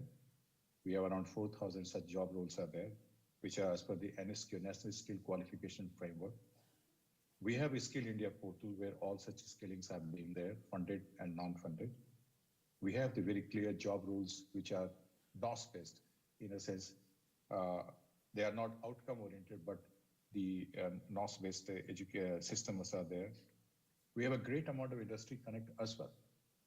And our skill ecosystem consists of the ITIs and where we have around more than 20,000 ITIs all over India. And the ministry with Director General of Training is the in a sense, a regulator for the ITIs and education system. We have lakhs of students getting the skills for which they are become employable. We have the Pradhan Mantri Kaushal Kendras and other training centers under which Pradhan Mantri Kaushal Vikas Yojana is also being given. In last 5 years, we have given training to almost 2.5 crore people, and out of which around 30% were employed as well. We also have Jan Shikshan Sanstans, where we got it from the erstwhile Ministry of Human Resource Development. And we have around 231 of them. And they also give education to literates, neo-literates in their neighborhood with a great amount of community connect. And above all, we have the apprentices, which is the on-the-job training, which is being given, along with the Ministry of Education, the National Apprenticeship Training Scheme. We also have our training scheme, and so far in this year, we have been given almost 4 lakh people who have been employed in the industries for the on-the-job training. So my submission is that from the academic side, if you look all the Honorable Vice Chancellors, we have a very thriving skilling ecosystem. And it is this regard that our Honorable Minister, Sri Dharmendra Pradhanji, who happens to be our minister also, under his instance, that we are working on a skill hub pilot project under PMKVY. We are in touch with the UGC, in touch with the AICT, because we are higher education, so I am mentioning some of the few regulators of that. And we are also doing with the school education, our NILIT, which is the METI, and also polytechnics, etc. We are also working. The idea is that we bring the trainings as a pilot project, this skilling training into the institutions of higher learning, so that the infrastructure which is there, vocational infrastructure, permanent resources are there, that can be utilized by the students. And the basic idea, as I mentioned earlier, that there has to be a vocationalization of education. So we need to create places and infrastructure so that these institutions, higher education institutions for that matter, colleges, polytechnics, and etc., they will serve as the skilling hub so that the students from the nearby areas, they can come and get the skilling exposure there. Second thing, what is happening, which is happening in quite a rapid pace under the direction of Honorable Minister, is we are working on the National Unified Credit Framework System. And this is a committee which comprises of myself and also senior officers from the higher education, school education, AICT, UGC, and the NIOS, CBSE, and NCVT. All those regulators are also there along with the government ministries. And this committee is under the chairmanship of chairperson of NCVT. And we are going to finalize a kind of a unified credit system so that there is no fixed boundary of academic or vocational. There will be a merging of that, and there will be multiple entry and exit points so that the student at the end of the day can choose either to go for higher education or can go for skilling or can for both, depending upon the different situations and motivation in his life. So this integrated skilling is going to be a part of the future, sir. And it is there that the higher education institutions have to play a very, very major role. And for that, I would suggest that we need to, what we can expect from the higher education institutions is that they should come forward, they should assimilate vocational education into their curriculums. Like the UGC has already issued many guidelines. One guidelines, if I can refer to, is the apprentice versus internship embedded degree courses in the universities. So you can try that. Then you can also, by doing that, the identification and fulfilling the vocational needs of out of education youth, that only we can bring the inclusivity and community participation for the higher education institutions. And this will enable serving the local skilling needs of the company. Sir, so far we have been working in kind of a silos. The world of academics is considered different from the world of skilling. We are moving to a regime under the dynamic leadership of the president, where there should not be any artificial distinction between skill, where the skilling always remains a poor cousin to academic education, as a result of which even after academic education, the pass outs, they are not found employable. So it's here that we have to look at the world of work, to look at the competencies. We should not distinguish between academic and application-based learning, which is just an artificial divide. And by integrating both of them, then we can create holistic education system in which the individuals who come out of our education system will be able to promote not only get their livelihood, but also lifelong learning opportunities for all of that. And in all this, the role of the higher education institution is a very, very important part to play. And we had a discussion in this regard with the AIU and the Honorable Chairperson of AIU and CEO Mrs. Mittal as well. So to conclude, because everybody is waiting for another thing which I just want to, before I end, is that we have developed quite a lot of industrial linkages. Our NITs, ITIs, they have the dual system of learning. We have center of excellences, and we have deployed co-developed courses aligned with the needs of the industry.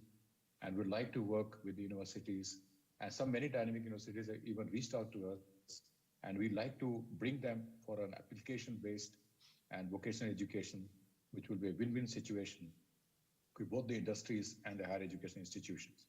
Lastly, sir, the NCVT has also applied, intends to recognize universities and boards as the awarding bodies and assessment agencies in the skilling sector. And the universities can also develop their own training and assessment ecosystems and should not be dependent on other agencies. Sir, I would request that the higher education institutions under the auspices of AIU will come forward and help us in the integrated skilling approach under the NEP. It provides a golden opportunity to our higher education institutions to pivot towards offering and integrating vocational and technical education in their existing and new programs. Sir, I offer all the possible help from the ministries, and we'll be very happy to take it forward and lead to some concrete action. Thank you so very much for waiting before your lunch for this discussion. Jai Hind. I wish all of you a very pleasant stay in Coimbatore. Thank you. Thank you. Thank you very much, sir. It has been a very capsulated presentation with clear-cut approaches for us to take on the NEP 2020. Thank you very much, sir. Now we will have the third speaker, online speaker, who is the regional officer in the United States India Educational Foundation, Mrs. Maya Soundarajan. Can I request Dr. Maya to kindly come in, please?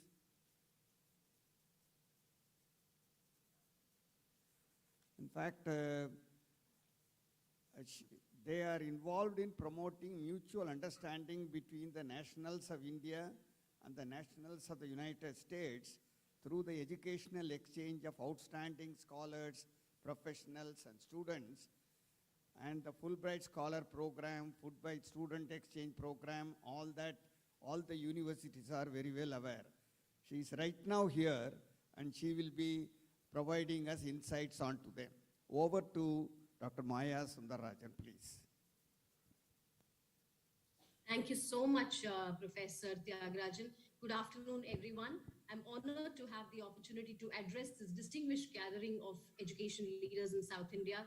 My thanks to the Association of Indian Universities, especially Dr. Pankaj Mittal, and of course, Bharatiya University for their excellent coordination. In the interest of time, let me just get started.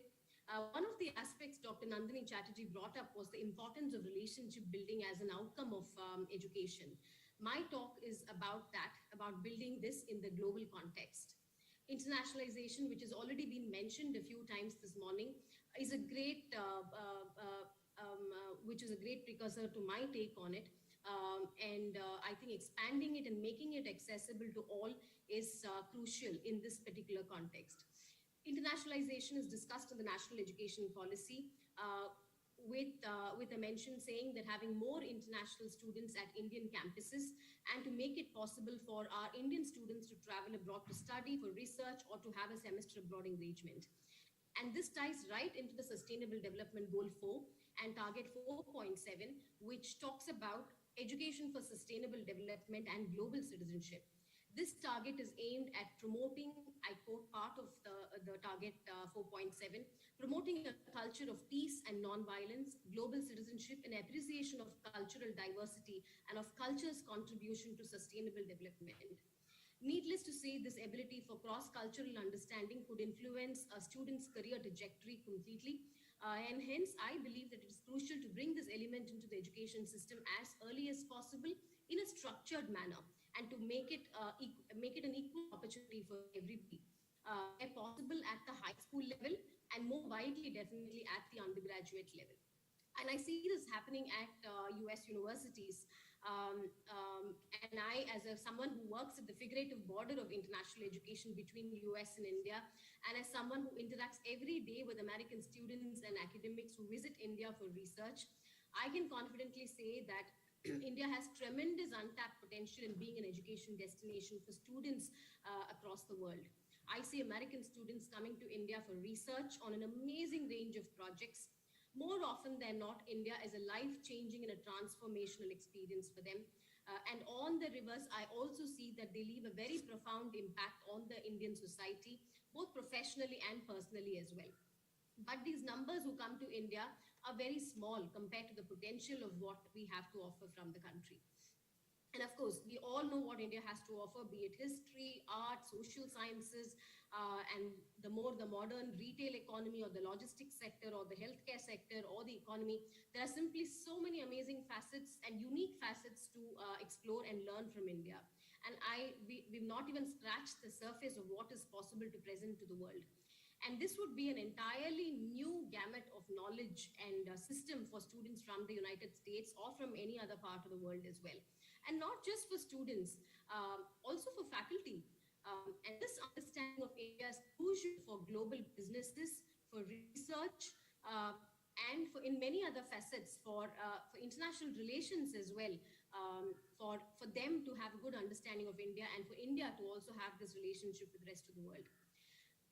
But even for a visiting scholar at a very senior level who may be supported by my office, they still find it very difficult to navigate the complex Indian systems.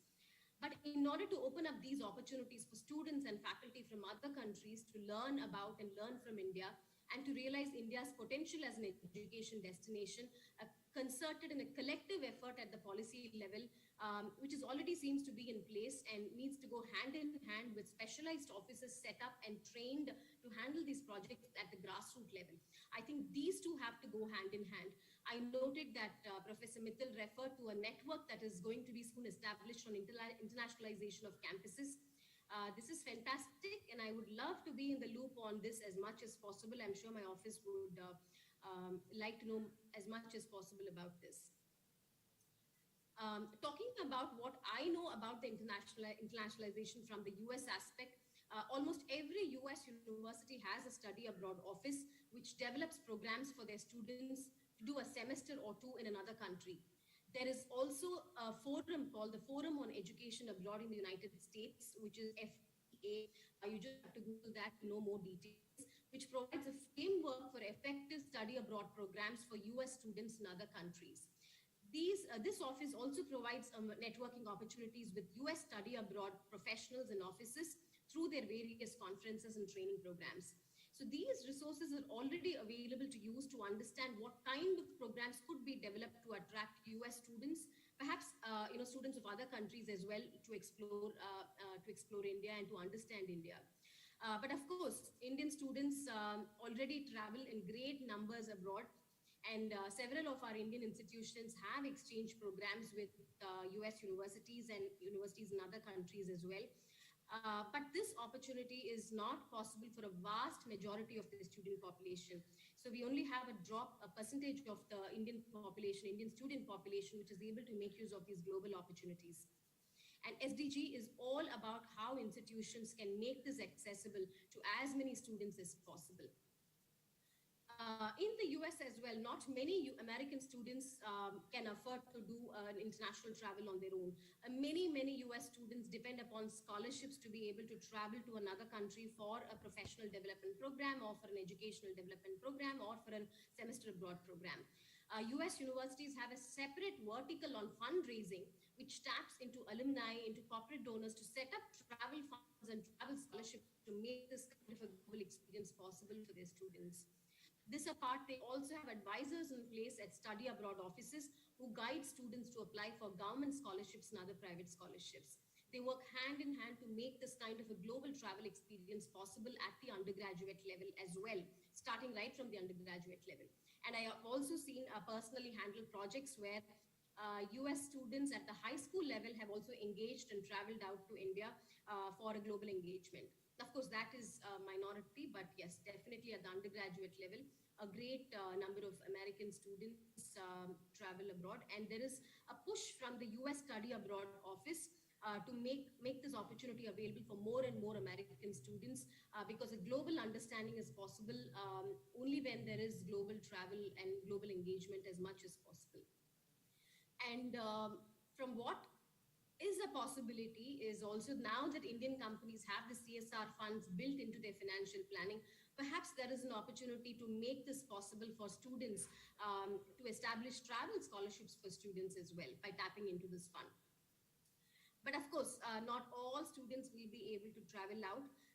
In the US, their global engagement starts right on their campus with students from all over the world making the US classroom a microcosm of global cultures. On the one hand would be the knowledge and experience that students gain by global engagement, but beyond academic and economic benefits to the institution, the intangible but the real cultural understanding would between peoples of the two nations as a result of such an educational exchange is invaluable. And certainly the government of India has opportunities available for your faculty and for students to explore these possibilities. And I'd like to take a minute more just to show you how my office can support you in this process. My office, the US India Educational Foundation, as many of you know, administer the fully funded Fulbright, Nehru and other Fulbright fellowships. The government of India and the government of US are jointly funding these fellowships and providing opportunities for Indian faculty and some students as well under the doctoral and master's fellowship to spend a considerable length of time at a US university. And on the reverse, US faculty also visit India for research or for teaching or for other professional development purposes. While the faculty focus on their research topics, we also expect a long-term relationship to organically grow out of these exchanges. And we see that happening. We see that happening at the individual level and sometimes at the institutional level as well. And we hope that more such opportunities and more such faculty more faculty will make use of these opportunities to travel and build the relationship with US institutions. I'm just going to quickly run through the opportunities. I hope my presentation is visible to people. Okay, it seems that it is visible, so I'm just going to go ahead. Yes, ma'am, it is visible. It is visible, yeah. So I know there is very less time, so I'm just trying to rush through this. So our office is there to promote dialogue between US and Indian institutions through our various programs, the primary one being the Fulbright, Nehru, and the other Fulbright fellowships. We also have the Education USA program, which is more about supporting Indian students who wish to go and study in the US. What do we have on offer? We have the Fulbright Nehru and the Fulbright Kalam fellowships, which are various research fellowships that are available for your faculty, your junior faculty, your senior faculty, your doctoral students. There are also certain fellowships available for masters as well for those with professional experience. On the right side, we also have several other fellowships, the Hubert Humphrey Leadership Development Program. We also have fellowships for teachers that are available and Fulbright Scholar and Residence Program as well. The Fulbright Masters is more for those with professional development experience with certain fields of studies that have been identified as priority areas for by both the Government of India and the Government of US as well. Majority of our fellowships cover these fields of study. And these are very, very broad areas. And as you can see, we hope your faculty will be able to apply under these fields, depending upon their research topic and the need for them to be physically present in the US to do their research. We also hope that more faculty from how do I say, those who've not had the opportunity to travel to the US or have had a global experience to apply for these fellowships. And we have an extensive mentoring program in place to support faculty or students coming from underserved or rural areas to apply for these fellowships. We have the doctoral fellowships. Again, I wish to emphasize that all of these fellowships are aimed at providing a professional development opportunity for Indian citizens to visit the US, come back with that knowledge to India, to contribute to India, contribute to their institutions and to the society that they are functioning in. The doctoral research fellowship, this is the students would get, the PhD candidate will get their PhD from the Indian institution, but this allows them to do part of their research in the US. Postdoctoral, this is up to 2 years of professional development in the US, and if you've received your PhD in the last 4 years. The Fulbright Academic and Professional Excellence Fellowship, this is aimed at senior scholars, faculty and professionals who wish to go and teach or do research in the US. We also have a flex category, which shortens your grant and visit the US twice under this. We have the Fulbright Kalam Climate Fellowships, again, we have, which is focused on climate-related research. We also have the Fulbright Nehru Visiting Chair Program at Emory, which is about multidisciplinary approaches. So Emory is partnered Fulbright Nehru program in launching this particular fellowship, where a senior a professor would be able to teach at Emory University, and they've chosen human health as the topic for this year.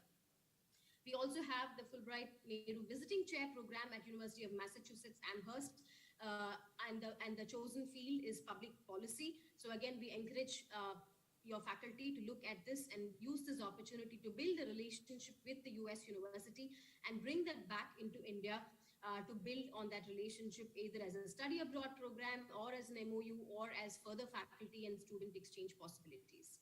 The Hubert Humphrey Fellowship, it is for leadership who wish to go and do a 10-month leadership program in the US. We have IAS officers applying for it. We have politicians who've been on this program. We also have grassroots level NGO workers and academics going on this program. So these are again fully funded opportunities that both the government of, in some cases where it's Fulbright Nehru and Fulbright Kalam, both the government of India and government of US are partnering to provide these opportunities. In some other cases, like just the Fulbright or the Hubert Humphrey program, it's the US government which is providing the funding. The Fulbright Foreign Language Teaching Assistantship Program, we have also fellowship for teachers. The deadline for this is over, but I'm just bringing this up to make it known that we also have fellowship supporting the school network. That's our Facebook, our website, our email address, our amazing opportunities that are available for you to explore on our website. Even if you are not hosting a foreign US scholar, if you look at our website, we have opportunities. We are going to have 100+ American scholars who are going to come into India, who have already started arriving and going to be placed at different institutions across the country. If they are willing, and if you have a conference going in, we welcome you to make use of these American scholars who are already in the country to do, let's say, special lectures, faculty development workshops, engage with them to promote your partnership with the US institutions. Just an example of some of our, just 3 photos that I picked up to make this presentation a little more interesting. We have Professor Sachin Gunte from IIT Madras's lab in Munnar, a high altitude lab where he researches on climate change. And in the last 2 years, he's also been working on linking air pollution with the severity of the COVID-19 infections. We have Theo, who was a student who was under a student program of ours where he was teaching spoken English. Thank you very much, madam. See, we are all aged vice chancellors. We cannot wait for long hours to take our lunch. I'm sorry, extremely sorry. No, I perfectly well understand. I'm coming to the end of the presentation, and that's about it. So that's our office. You're welcome to get in touch with us, and we'll be happy to support you in your initiatives and linking up with US institutions. Thank you so much. Thank you. Thank you very much, Dr. Maya Sundararajan, for this extensive information that you have given. I'm sure most of the Vice Chancellor will utilize these opportunities. Thank you very much. Thank you. The next speaker will be Professor Jamuna Devuru, the Vice Chancellor of Sri Padmavati Mahila Viswavidyalayam, and she has been a member of the National Credit Framework for National Education Policy 2020, also in the Executive Council member of various institutions like Telugu Academy, Central University of Haryana, Indo-Sastri Canadian Institute, ICSSR, Southern Regional Center, and also she has widely traveled to several countries including UK, Canada, France, etc. And she has also been the visiting chair in gerontology at Sri Thomas University in New Brunswick, Canada. Over to you, madam. Thank you, sir.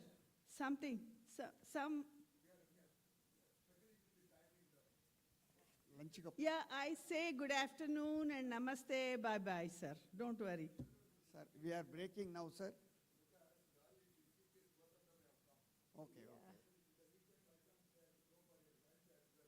Okay. So we will close this session. Okay, as instructed by the President of AIU, we will close the session and our summary remarks, we will send the slide presentation to Dr. Kaliraj, the Vice Chancellor, who will send it to all the Vice Chancellors. Thank you. Yeah, thank you. I'm so sorry. For disappointing you. Okay, anyway, we have to understand the problems from the organizer's point of view. If possible, I'll see you. Otherwise, it's okay. Thank you.